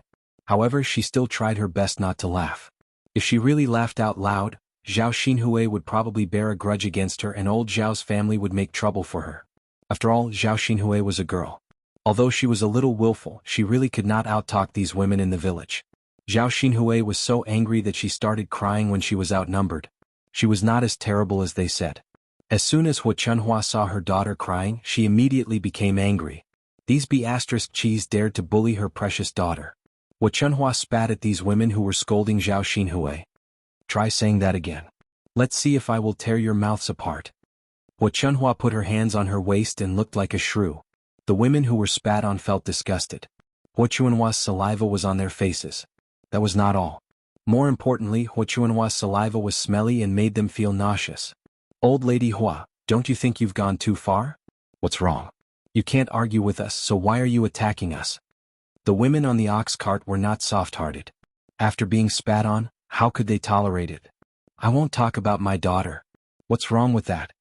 Hua Chunhua said angrily. She was very tough. Haha, we're telling the truth. Why can't we tell the truth? No wonder your daughter is still single. With a mother like you, she's not much better off. My daughter is going to be the wife of an official in the future. Do you think she's going to be married off casually like your daughters? Hua Chunhua said angrily. In fact, she also had such expectations in her heart. Her daughter was so beautiful. What if the heir took a fancy to her? At that time, their entire family would be rich and powerful. Let's see what these women would say. Oh, old Madam Hua, are you really dreaming? Your daughter can become the wife of an official? Aha, you don't even want an ordinary family and you still want to be an official's wife? Some people just like to dream. There's nothing I can do about it. Ah, I'm dying of laughter. Another wave of mocking and ridiculing voices sounded. Hua Chunhua had a fiery temper. She slapped the women in front of her. Did he really hit someone? Come, let's fight then. You were the one who made the first move. Everyone has seen it. When we get to Li Zheng, don't say that we're unreasonable and that we're bullying you with numbers. As a result, the women and Hua Chunhua began to quarrel. Zhao Yun pulled Mulan to the side so that they wouldn't get hurt. Hua Chunhua was no match for these women. No matter how good she was, she couldn't fight against so many of them at once. As a result, a few scratches appeared on Hua Chunhua's face. Zhao Xinhui watched from the side and could only feel anxious. He couldn't go forward to help Hua Chunhua. She wasn't afraid of anything else. What she was afraid of was that these women would accidentally scratch her face. This face was very important to her. She couldn't let anything happen to it.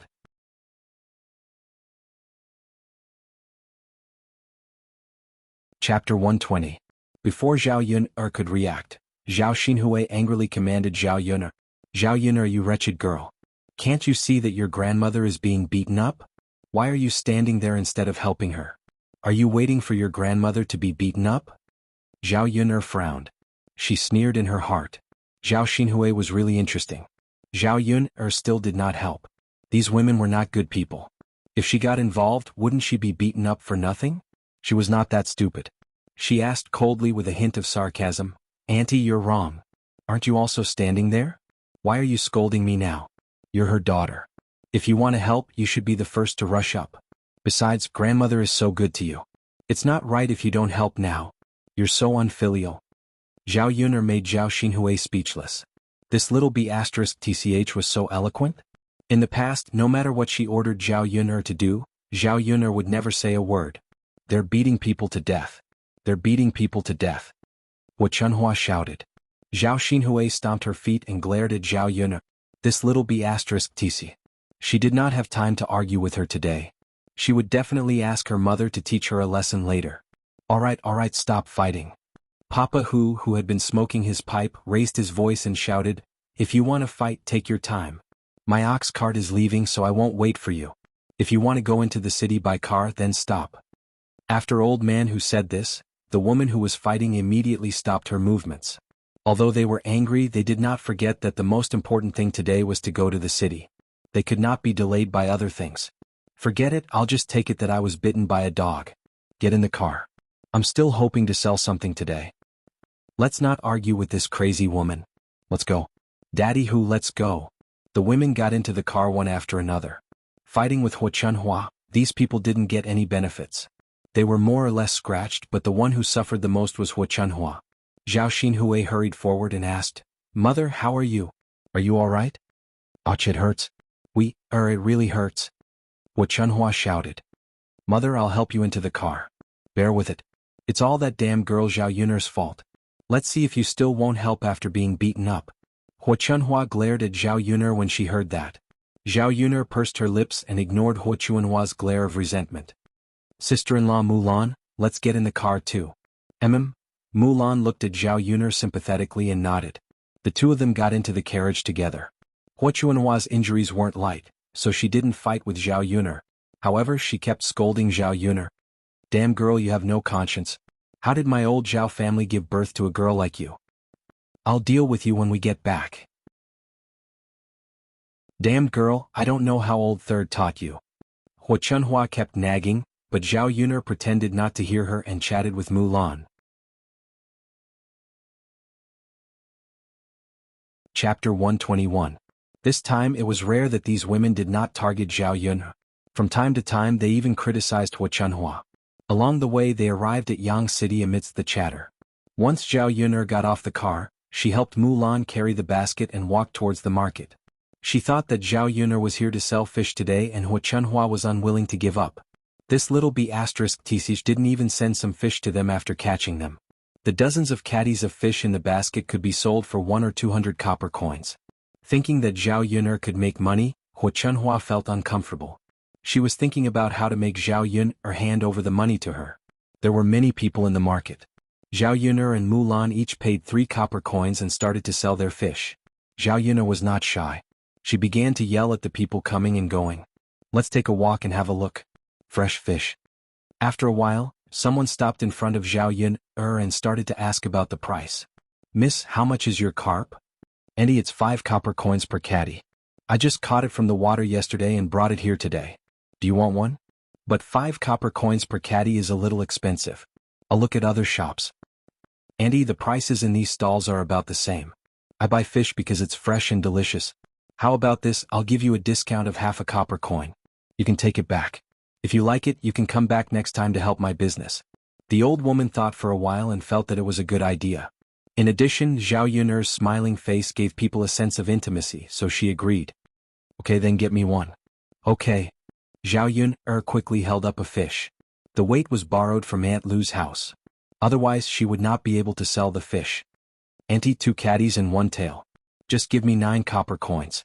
Seeing that she had earned 1 tail of fish for free, the old woman became happier and paid the money happily. After a while, Zhao Yun'er's money was sold out. Her fish were sold so quickly because her fish were indeed fresh and not expensive. Secondly, she was very good-looking and likable.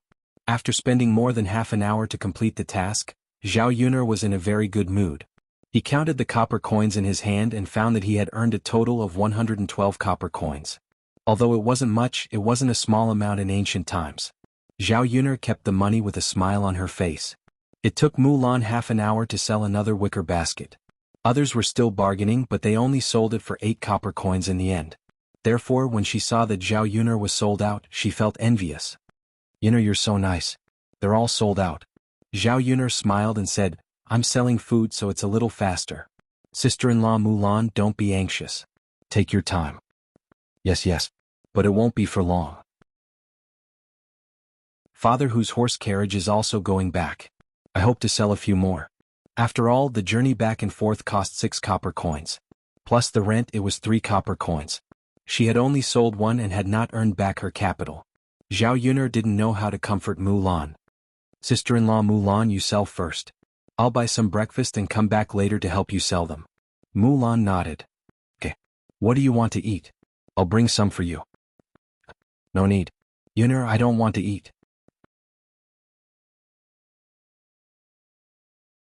Chapter 122. The streets were bustling with activity and people were everywhere. Zhao Yun'er directly went to the bun shop and bought 4 vegetable buns, spending 2 copper coins. She and Mulan each bought one. There was not much food left at home. Zhao Yun'er gritted her teeth and bought another 5 caddies of polished rice and 5 caddies of brown rice. The food of ancient times was indeed a little expensive in modern times. However, these were necessary and indispensable things in life.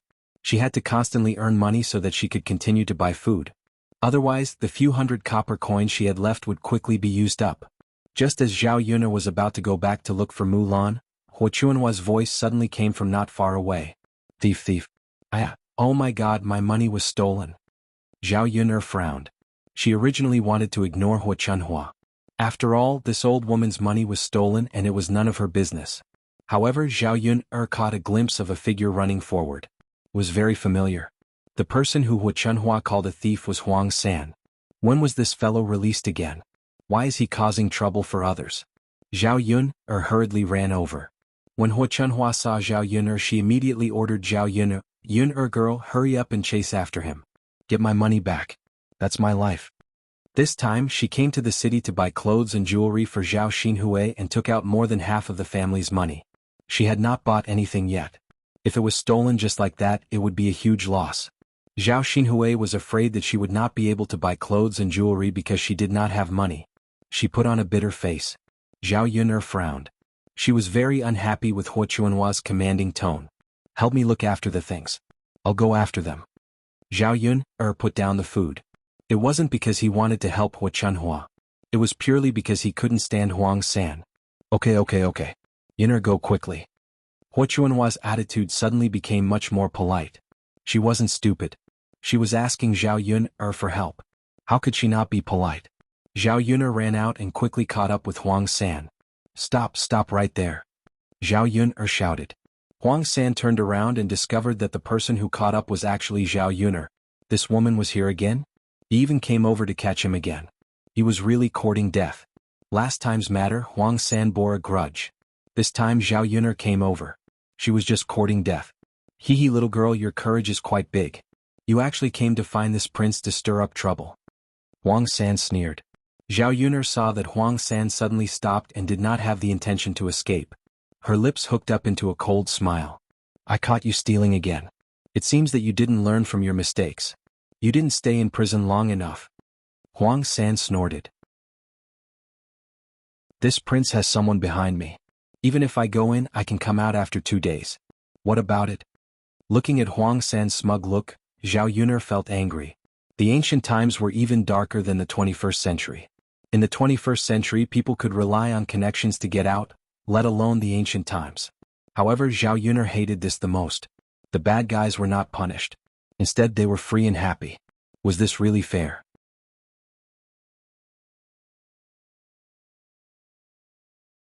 Chapter 123. Zhao Yun'er had just rushed over when a few people suddenly rushed out from behind Huang San. Each and every one of them was a sturdy man with a mighty and majestic appearance. These people exposed their arms, showing off their thick and sturdy arms. These people's arms all have muscles. Zhao Yun'er frowned. "Come, little lady, aren't you here to deal with my mother?" Huang San grinned, revealing a row of big yellow teeth, looking really disgusting. Zhao Yun'er was naturally not that stupid. In her previous life, she had to consider her physique. Not to mention in this life, Zhao Yun'er was skinny and had no strength at all. Rushing forward? That was courting death. Zhao Yun'er retreated a few steps with vigilance. "Little lady, what's wrong? Are you scared? Want to run?" Huang San sneered. Looking at Huang San's cold eyes, Zhao Yun'er knew that Huang San definitely did not intend to let her off and wanted to take revenge. Sure enough, Huang San said to the leader of the men, "Brother Long, it's this woman. Last time she hurt me. You have to help me take revenge." "Rest assured, I will definitely help you take revenge." The man called Brother Long nodded and those men surrounded Zhao Yun'er. Zhao Yun'er resisted a few times, but she was still no match for the other side and was finally captured. "Let me go, quickly let me go," Zhao Yun'er said. A few big men holding a woman like me, is it interesting?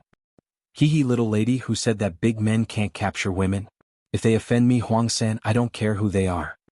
Huang San walked in front of Zhao Yun'er. Zhao Yun'er's hands were trapped, so Huang San grabbed Zhao Yun'er's chin. Little lady, you really made me suffer. No matter what, I have to get it back today. This is your punishment for meddling in other people's business. You did something sneaky. What, you're still not convinced after being caught? Zhao Yun'er retorted and rolled her eyes. Oh, your mouth is quite powerful? Hee, why don't you see that you're now in my hands? Do you want to die? Don't come near me, you make me sick. Huang San sneered, today I have to punish you properly. Seeing that you're not bad, why don't you serve me and Brother Long tonight? Let this grandfather have a good time. After Huang San finished speaking, he whispered into Brother Long's ears. Brother Long stared at Zhao Yun'er, the corner of his mouth revealed a strange smile. Zhao Yun'er's heart tightened. Huang San and Brother Long's wretched eyes made Zhao Yun'er somewhat fearful.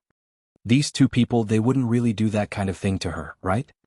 In broad daylight, you want to kidnap a civilian girl? Zhao Yun'er questioned. Hee little lady, you don't know. Our Brother Long is the tyrant of Yang City. If he really kidnaps you, who would dare to say anything? Huang San said. Zhao Yun'er felt a little hopeless. Damn, that meant that she couldn't escape today? She would rather die than be defiled by this group of people. Just as her heart sank, a person suddenly rushed over with a sword in his hand. However, the scabbard hadn't been unsheathed. After a few kicks, the man who was holding Zhao Yun'er was sent flying. Chapter 124. The burly men were now lying on the ground, while the man who saved her turned around and walked over to a horse carriage. Master, it's done. The man in the horse carriage responded faintly. Zhao Yun'er's gaze followed the man and finally saw him stop in front of the horse carriage. The horse carriage was very familiar. It was none other than Mu Lianfeng's. Then Zhao Yun'er saw the man in the horse carriage lift the curtain and alight from the horse carriage. Then he walked towards Zhao Yun'er. It was indeed Mu Lianfeng. He was dressed in blue today and looked even more handsome. His beauty was not the feminine kind, but the kind of beauty with a masculine aura. Zhao Yun'er was deeply attracted to him with just one look. She did not expect that he would be the one to save her when she was in trouble. She was also a woman and had feelings for men. Every woman wanted a Prince Charming. She felt that Mu Lianfeng was her ideal Prince Charming at this moment. But, in this era, the difference in status between two people was too great. It was needless to say that there would be obstacles in the middle if they wanted to be together. Besides, how could such a high and mighty man like her take a fancy to such an ordinary woman who was dragging a little bun behind her? Thinking of this, Zhao Yun'er suddenly felt a little bitter in her heart. Mu Lianfeng stopped in front of Zhao Yun'er and said to Zhao Yun'er, Miss Yun'er, we met again. Why did they hit you? Zhao Yun'er told him what had happened. Mu Lianfeng's eyes suddenly became sharp as he looked at the men who were starting to get up from the ground. Mu Lianfeng didn't know why, but when he heard that these people were bullying Zhao Yun'er, his emotions became so agitated that he wanted to kill all of these people who deserved to die. Huang San and Brother Long's men did not dare to attack again. Putting aside the question of whether or not he could defeat the man in front of him, he could tell at a glance that the man in front of him was not an ordinary person. They were not foolish enough to provoke him. Hey, you don't want to be the county magistrate anymore, do you? Mu Lianfeng snorted coldly. What he hated the most was officials using their power to cover up for others. Huang San was a thief who had been released. He would have to ask the county magistrate of Sun City if he still wanted to abide by the country's laws. Let's go, let's go. Brother Long ordered his men to leave. Mo Yen, stop him. Yes.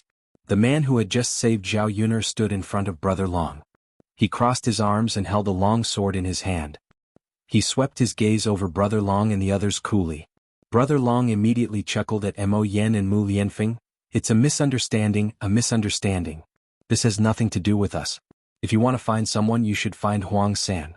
It's all his fault. We didn't do anything bad. We were just joking with this lady.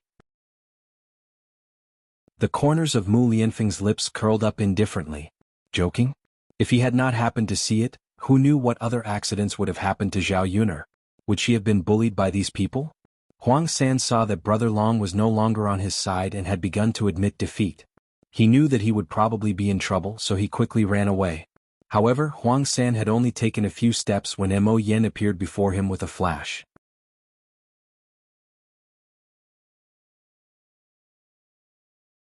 Chapter 125. The sword had already landed on Huang San's neck. Huang San felt danger, especially when he saw the cold sword on his neck. He was so scared that his legs went weak. "Hero, big brother, please spare me. I beg you, let me go. I was wrong, I was wrong." Huang San knelt on the ground and put his hands together as he begged Mo Yan. "Didn't you run? Now you're begging for mercy?" Mo Yan's lips curled up as she looked at Huang San in a mocking manner. "Big brother, I won't do it again. I won't do it again. Right now, I'm at your mercy," Huang San said in a hurry. Zhao Yuna looked at Mo Yan's arrogant manner and felt that she was too cool. She thought that kung fu was just something written in wuxia novels. Who would have thought that kung fu really existed? Seeing how Mo Yan could fly around in the sky, Zhao Yun felt both envy and admiration. If she could learn kung fu, wouldn't it be much easier to catch thieves in the 21st century? "Master, how should we deal with them?" Mo Yan looked at Mu Lianfeng and asked. Mu Lianfeng looked at Zhao Yun. "Oh, Miss Yun, how do you think we should deal with them?" Zhao Yun obviously wanted to send these people to the authorities. However, it seemed to be useless after sending them to the authorities. Since Huang San could be released from prison once, he could be released a second time. Zhao Yun thought about it and said, "Young master, I think you have a better idea of how to deal with this person than me. If we send him to the authorities, I just don't know if he'll come out and do bad things again." Mu Lianfeng nodded. "All right, leave it to me. I definitely won't let him out again." "All right," Zhao Yun said. Then she looked at Mu Lianfeng gratefully. "Young master, thank you so much for today's matter." "You're welcome." At this moment, Hua Chunhua and Zhao Xinhui, who had been at the back, also rushed over. When Hua Chunhua saw that Huang San had been subdued, she immediately rushed in front of Huang San and slapped him on the head. Then a pair of thick black claws scratched Huang San's face. "You little bastard, you actually dared to throw money at this old woman? Hurry up and hand it over." If it were not for Mo Yan, how could Huang San allow Hua Chunhua to hit him? He knew that if he moved, Mo Yan's sword could probably kill him at any time. Auntie, don't hit me, I'll give it back to you, okay?" Huang San's face was bitter as he took out the money pouch and gave it back to Hua Chunhua. Hua Chunhua quickly opened the money bag and looked at it. After counting it, she saw that the money inside was not less. She held it in her hand with relief. Now she did not dare to put it in her pocket anymore. Who knew if she would run into a thief later? If it was stolen again, she would really cry to death. Looking at the money that she had lost and then regained, Hua Chunhua's bitter face finally recovered a little. She could buy clothes for her daughter later. Let's go. Let's go buy some clothes." Hua Chunhua held the money and walked over to Zhao Xinhui. She called out to Zhao Xinhui. However, Zhao Xinhui acted like she did not hear anything. She stared straight at Mu Lianfeng. As soon as she came over and saw Mu Lianfeng, Zhao Xinhui was attracted.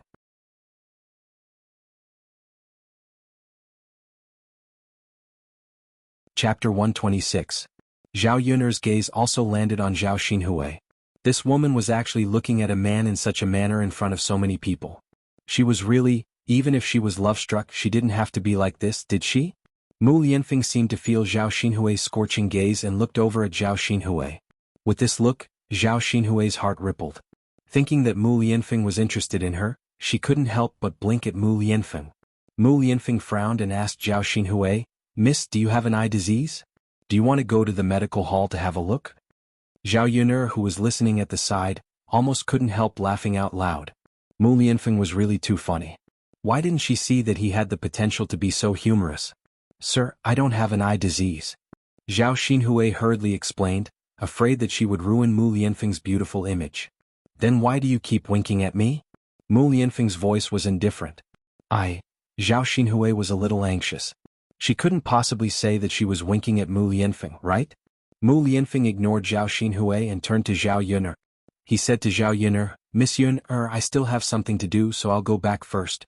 If you run into any trouble in Yang City, you can look for me directly at the heir presumptive's residence." As Mu Lianfeng spoke, he took out a bronze token from his sleeve and handed it to Zhao Yun. With this bronze token, the servants of the heir presumptive's residence would inform him. Zhao Yun didn't want to accept it at first. She had troubled Mu Lianfeng too many times. However, she knew that if she didn't accept it and something like today happened again, a commoner like her wouldn't be able to solve it. "Sorry, it can't solve any problems." Zhao Yun thought about it and accepted it. He would try his best not to trouble Mu Lianfeng. "Lord Shitzi, thank you," Zhao Yun said. You're welcome. I'll take my leave then. Mu Lianfeng glanced at Zhao Yun reluctantly before handing Huang San and the others to Mo Yen. Mo Yen, send them to the government office and inform the district magistrate. If they try anything again this time, they can forget about keeping their official position, Mo Yen ordered. Mo Yen replied, yes. Seeing that Mu Lianfeng was about to leave, Zhao Xinhui was a little anxious. It wasn't easy for her to see a handsome man. How could she bear to see him leave just like that? He didn't even look at her. That didn't make sense. She was dressed up pretty today, so why couldn't she attract the attention of other men? Young master, wait. Zhao Xinhui stepped forward and blocked Mu Lianfeng's path. Miss, is there anything else? Mu Lianfeng asked indifferently. Young master, I'm Zhao Xinhui. Zhao Xinhui introduced herself in front of Mu Lianfeng before flirting with him. Zhao Yun only felt embarrassed. These weirdos in her family had really embarrassed her in front of Mu Lianfeng. Although she didn't have much contact with old Zhao's family, they were still her family after all. Mu Lianfeng frowned and glanced at Zhao Xinhui. A sliver of disgust appeared in his eyes. Sorry, miss. I'm not interested in knowing you. I have to go.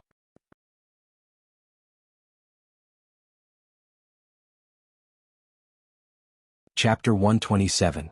Zhao Xinhui stomped her feet angrily and bit her lower lip. She just couldn't figure out what she had done wrong. Why did Mu Lianfeng treat her like this? In the past, when they were in the village, the men in the village would stare at her lustfully when they saw her. However, Mu Lianfeng didn't even want to look at her. Zhao Xinhui thought about it and finally felt that she might not be dressed well enough. After all, the clothes she was wearing were too old-fashioned. When she caught a glimpse of Zhao Yun'er at the side, Zhao Xinhui suddenly felt jealous. Zhao Yun'er's clothes were not as good as hers. Mu Lianfeng's attitude towards her just now was not normal. Zhao Xinhui looked for Zhao Yun'er angrily. When she saw that she was still smiling as if she was mocking her, Zhao Xinhui became even more unhappy and asked, "Wretched girl, what are you laughing at? What does it have to do with you?" Zhao Yun'er replied indifferently. She felt that Zhao Xinhui was looking for trouble. She had embarrassed herself in front of Mu Lianfeng and now she was picking on her. What's with your attitude? I'm your aunt. How can you talk to me like that? Zhao Xinhui said angrily. Auntie, your ability to slander others is really not ordinary. What did I say? What's with your attitude? Mother, look at this wretched girl. She's talking back. Zhao Xinhui turned to Hua Chunhua and complained to Hua Chunhua. Hua Chunhua usually protected Zhao Xinhui. When she saw Zhao Xinhui acting like this, she immediately reprimanded Zhao Yun'er. Yun'er, girl, aunt is scolding you. Just listen. Why are you talking back? Zhao Yun'er's lips curled into a cold smile. That was weird. Did that mean that she was in the wrong? Grandmother, I don't know what you're talking about. But you have to remember that I did you a big favor today. Otherwise, your money bags would have been taken away. Now you can only cry. Now you don't even say thank you. Instead, you're yelling at me. You. Hua Chunhua pointed at Zhao Yun'er. She was trembling with anger. However, she couldn't refute Zhao Yun'er. Zhao Yun'er ignored Zhao Xinhui and Hua Chunhua. She took the rice from Hua Chunhua's and snorted, turned and left. Paying attention to these two heartless people only made her angry. If she had known, she wouldn't have helped to get back the money bags. She would have let Hua Chunhua and Zhao Xinhui cry. Zhao Yun'er returned to the market. Mulan had been waiting for a long time. Seeing that Zhao Yun'er hadn't returned for a long time, she thought that something had happened to Zhao Yun'er. She was very anxious. Yun'er, why did it take you so long to come back? Zhao Yun'er told Zhao Yun'er what had happened just now. Hey Yun'er, it's good that nothing happened. Zhao Yun'er handed the vegetable buns she bought to Mulan. Sister-in-law Mulan, are you hungry? Come, fortunately the buns are still warm. Eat. Yun'er, how can I? Mulan glanced at it and didn't take it. Take it. There's still the whole morning. If you don't eat, you'll be hungry. 2 buns, only 1 copper coin. It's not expensive. Then Yun'er, thank you. Mulan took one and ate it. She gave the other to Zhao Yun'er. Yun'er, eat it yourself.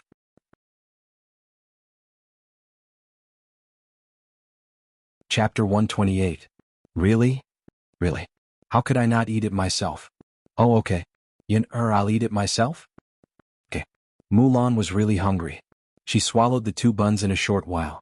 Zhao Yun'er had been gone for so long, but Mulan hadn't sold a single basket. Seeing that it was almost time to go back, she began to feel anxious. If she didn't make any money this time and lost some capital, her mother-in-law would probably scold her again when she went back. Looking at Mulan's gloomy face, Zhao Yun'er comforted her. Don't worry, sister-in-law Mulan. I'll help you. After Zhao Yun'er finished speaking, she shouted like a salesperson on TV. Come take a look, take a look.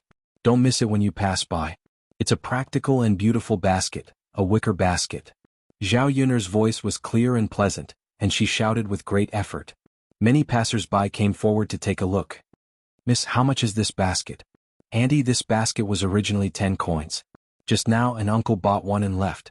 If you really want to buy it, I'll give you 8 coins. Look at how many things you're carrying. It's just right to put them in a basket. It's more convenient. The woman looking at the basket thought about it and agreed, so she said to Zhao Yun'er, little girl, then give me one. Okay. Zhao Yun'er picked the biggest one and gave it to the woman. Auntie, the biggest one. Just packed a lot. The woman laughed and said, little girl, you really know how to do business. It's just a small business. If you want to buy a basket next time, come here. Ha ha ha, okay. The woman took out 8 coins, took the basket with one hand and paid the money with the other. Seeing that Zhao Yun'er had sold a basket in such a short time, Mulan's eyes had a trace of admiration for Zhao Yun'er. Yun'er, aren't you too amazing? Haha, there must be a way to do business. Tell me. However, this wasn't something that could be learned in a short time. Zhao Yun'er still had to teach it step by step. Zhao Yun'er said and stuffed the 8 copper coins into Mulan's hand. We have to hurry up and sell more. All right. Zhao Yun'er continued to yell with all her might. In a short period of time, she sold another 4. He sold 2 baskets for 10 copper coins each. This time, Mulan earned 52 copper coins. Compared with Zhao Yun'er, it was a little less, but Mulan was satisfied. After all, it was not easy to earn a few dozen copper coins in the village. All in all, excluding the cost, he had earned 3 caddies of meat. Yun'er, my mother said that if we earn enough money we can go and weigh a caddy of meat. Okay, then let's hurry up and go. The two of them came to the meat shop. Mulan bought a caddy of lean meat. In ancient times, lean meat was much cheaper than fatty meat. A caddy of lean meat was only 11 copper coins. Zhao Yun'er looked and bought a caddy of lean meat. However, she bought streaky pork, which cost 14 copper coins per caddy. When the two of them returned to the ox cart, the others had already arrived. Only Zhao Xinhui and Hua Chunhua had not returned. The people on the ox cart waited for a while, but Hua Chunhua and Zhao Xinhui still did not return.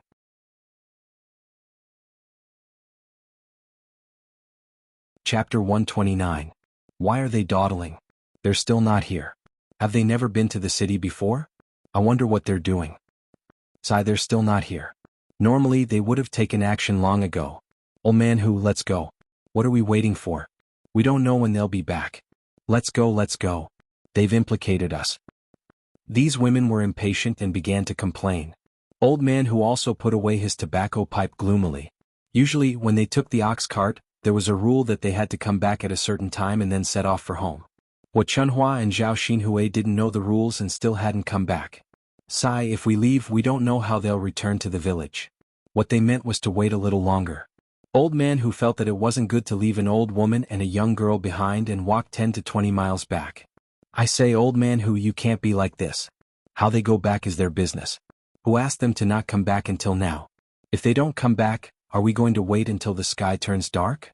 Do we still want to go back? My dog is waiting for me to go back and cook. Old man Hu, it's fine if you continue to wait, but I'll say the ugly words first. The next time I come to sell vegetables, if the business isn't good and I take a long time to come back, then you have to wait for me too. This old man Hu knew that once this rule was broken, these people would follow suit in the future. Then let's go back. Old man Hu sighed and decided to go back. After all, he didn't want to cause trouble for himself. The carriage swayed as it drove towards Shuilan village. After leaving Hua Chunhua and Zhao Xinhui behind, many people in the carriage were gloating. This pair of mother and daughter were hated by these women. Now that they were left in the city, they wanted to see how they would go back. Zhao Yun'er laughed in her heart. Hua Chunhua and Zhao Xinhui were going to suffer from walking back to the village from Yang City. However, this pretentious mother and daughter deserved it. On the other hand, Hua Chunhua was still leading Zhao Xinhui to visit one cloth shop after another. Sun City wasn't a town, so the cloth was pretty good. After visiting a few shops, all the fabrics that Zhao Xinhui was interested in cost at least 1 tael of silver. She picked out a silver hairpin and spent 1 tael on it. Hua Chunhua felt her heart ache when she spent more than 2 taels of silver in one go. However, she also treasured her daughter. She couldn't refuse to give her what she wanted. She gritted her teeth and bought it for Zhao Xinhui. "Mother, you're so good to me. When I marry the heir, I will be filial to you," Zhao Xinhui said sweetly. Hua Chunhua was amused by Zhao Xinhui. "It's okay. Mom is willing to buy things for you. It's fine as long as my hui is fine. Let's go. We bought these things. It's time for us to go back." Hua Chunhua was a little worried about whether old man whose carriage was still there. However, she felt that old man who wouldn't leave them behind. Otherwise, he would definitely cause trouble when he returned to the village. "Mother, I've bought these clothes and jewelry. Since we're already in the city, let's bring some meat back. I want to eat meat," Zhao Xinhui said as she shook Hua Chunhua's arm. Hua Chunhua couldn't persuade Zhao Xinhui. She had no choice but to go to the market and buy 1 jin of meat. "Mother, is 1 jin of meat enough?"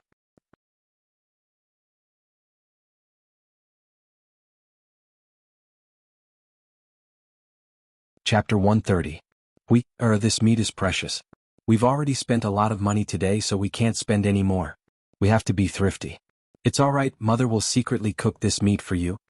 Hearing Hua Chunhua's words, Zhao Xinhui reluctantly agreed. "All right then, Mother. You promise to only let me eat it." After Hua Chunhua and Zhao Xinhui were ready to go back, they realized that old father whose carriage was no longer there. Where did old man who die? Why can't we find him? Hua Chunhua was a little anxious. Zhao Xinhui frowned and asked, "Mother, old man who couldn't have already gone back, right?" "That damned old man went back?" Hua Chunhua thought that it was possible. But she and Zhao Xinhui hadn't come back yet, so why did he go back? Yang City was quite a distance away from the village, so they couldn't possibly walk back. "Mother, we can't even find him here. He must have gone back. What should we do?" "Mother, I don't want to walk. It's such a long journey, it's so tiring." Zhao Xinhui complained unhappily. She had been spoiled since she was young and couldn't bear even the slightest bit of hardship. Don't worry. Mother will think of something." Hua Chunhua comforted her. They couldn't walk back. Old father who had already left. They couldn't stay in Yang City for a day and take old father whose carriage tomorrow. Right now, they could only ask other ox cart drivers if they could go to Shuilan village. There were many ox carts and horse carriages parked in Yang City. They were specially used to transport goods. Hua Chunhua asked a few. The lowest price to Shuilan village was 30 copper coins. 30 copper coins. Hua Chunhua really couldn't bear to part with it. These 2 caddies of pork didn't even cost 30 copper coins. If we can't do it, why don't we walk back slowly? Look, if we rent a carriage, why don't Mother buy you an extra caddy of pork to eat? Don't you think so?" Zhao Xinhui arrived early in the morning and had wandered around Yang City for a long time. She was already tired. Now that Hua Chunhua said this, she immediately squatted and said angrily to Hua Chunhua, "Mother, I'm so tired. I don't want to do it. If I walk back, I'll probably have to lie in bed for a few days." Okay. I won't go. Then Mother will charter an ox cart to go back, okay?" Only then did Zhao Xinhui stop making a fuss. "Okay." Hua Chunhua reluctantly took out her purse. After paying 30 copper coins, the coachman drove the 2 of them towards Shuilan village. They had spent a lot of money on this trip and there wasn't much money left at home. Along the way, Hua Chunhua was distressed and worried about how to earn some money back. When Papa whose carriage arrived at the village, Zhao Yun bid farewell to Mulan and returned home. This time, Zhao Yun didn't bring any meat buns back from town. She wanted to make them herself. The buns she made tasted better. Thinking about it, the buns made from half a caddy of meat were much more cost-effective than buying meat buns. When Zhao Yun arrived home, the 2 children were already obediently waiting in the room. "Sister, Daodu and I also caught bullfrogs today." Zhao Tianfu stood and pointed at the bullfrogs in the wooden bucket. Last time Zhao Yun asked him to identify them and Zhao Tianfu remembered them. Now that he saw the bullfrogs in the wooden bucket, he really didn't catch the wrong ones. They weren't toads. "Sister, we have a lot of them in the fields. Daodu and I caught a few in a short while. Cook them for us for lunch."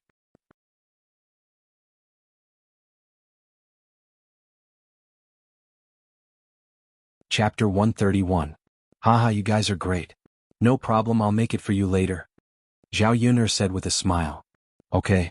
The 2 children showed an expectant smile. Seeing that it was almost noon, they were already a little hungry. Zhao Yun also began to prepare lunch.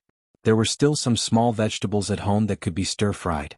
With the bullfrog it was enough for 3 people. Zhao Yun cut a little bit of meat and stir-fried it with green peppers. A plate of shredded pork with green peppers was the best for rice. It was just that when she stir-fried it, the burning smell was very pungent. It took more than an hour for lunch to be ready. Zhao Yun hurriedly called the 2 children to eat. Second sister, elder sister originally wanted to come over for lunch again today, but she was scolded by father. Hehe. Zhao Tianfu said to Zhao Yun while eating. After all, he was 8 years old and was clear about many things. He told Zhao Yun now because he felt that this matter was somewhat important. Zhao Yun touched Zhao Tianfu's head and said, "It's okay even if father doesn't say it, second sister has a way." She was not easy to bully. She tolerated Zhao Ping coming over for a meal once, but if it was every day she would certainly not agree. After all, she was not willing to suffer losses. Second sister, I don't want elder sister to come over to eat. If elder sister comes over to eat, we won't be able to eat. Zhao Tianfu said. In the past, Zhao Yun's 2 younger siblings were close to her. Now, after spending some time with Zhao Yun, they were even closer to Zhao Yun. Naturally, they stood on Zhao Yun's side and spoke up for Zhao Yun. The bullfrog at noon was eaten clean, even the soup was not left. However, there were still a lot of small vegetables and shredded pork with green peppers left. Seeing the 2 children's bulging stomachs, Zhao Yun said with a smile, "Look, the 2 of you are so full, how are you going to eat buns in the afternoon? Mother, are there buns for lunch?" Daodu's eyes lit up. Second sister, are you making buns for us? Zhao Tianfu asked excitedly. Yeah, I bought some meat. I'll steam buns for you guys in the afternoon. Yeah? Mother, Daodu likes meat buns. Second sister, I like it too. Your stomachs are already so big, how much can you eat? Second sister, I can eat a lot. Alright, you little greedy cats. I'll make it for you in the afternoon. Okay. Zhao Yun went into the kitchen and saw that there was still some rice left in the pot. Because of what happened yesterday, Zhao Tianan was too embarrassed to come over again. He was afraid that if he came over, Zhao Ping would follow him. The rice cooked on the stove in the countryside would leave behind a circle of crispy rice crust. It was very delicious. Zhao Yun then mixed some rice crust with rice into a bowl, and put some vegetables and shredded meat in it. After making 4 balls, Zhao Yun put them on a plate and covered it with another plate. According to Zhao Tianfu, old Zhao's family had started to cultivate the fields again these days. Several men were working hard and Zhao Tianan was also working in the fields. Zhao Yun was afraid that with the food in old Zhao's family, Zhao Tianan would be hungry after working for a while. Later, she would send some tea and rice balls over, which could be considered as an extra meal for Zhao Tianan. Tianfu, do you know where your brother Tianan works in the afternoon? I know. Well, let's go give your brother Tianan some rice balls in the afternoon, and then catch bullfrogs, okay? Okay.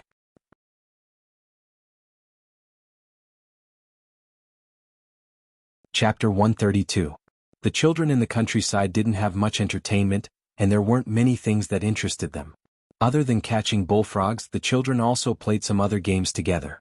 However, the children in the village rejected Daodu, and didn't take Daodu to play. If it weren't for Zhao Tianfu, Daodu wouldn't know what to do and would probably be even more lonely.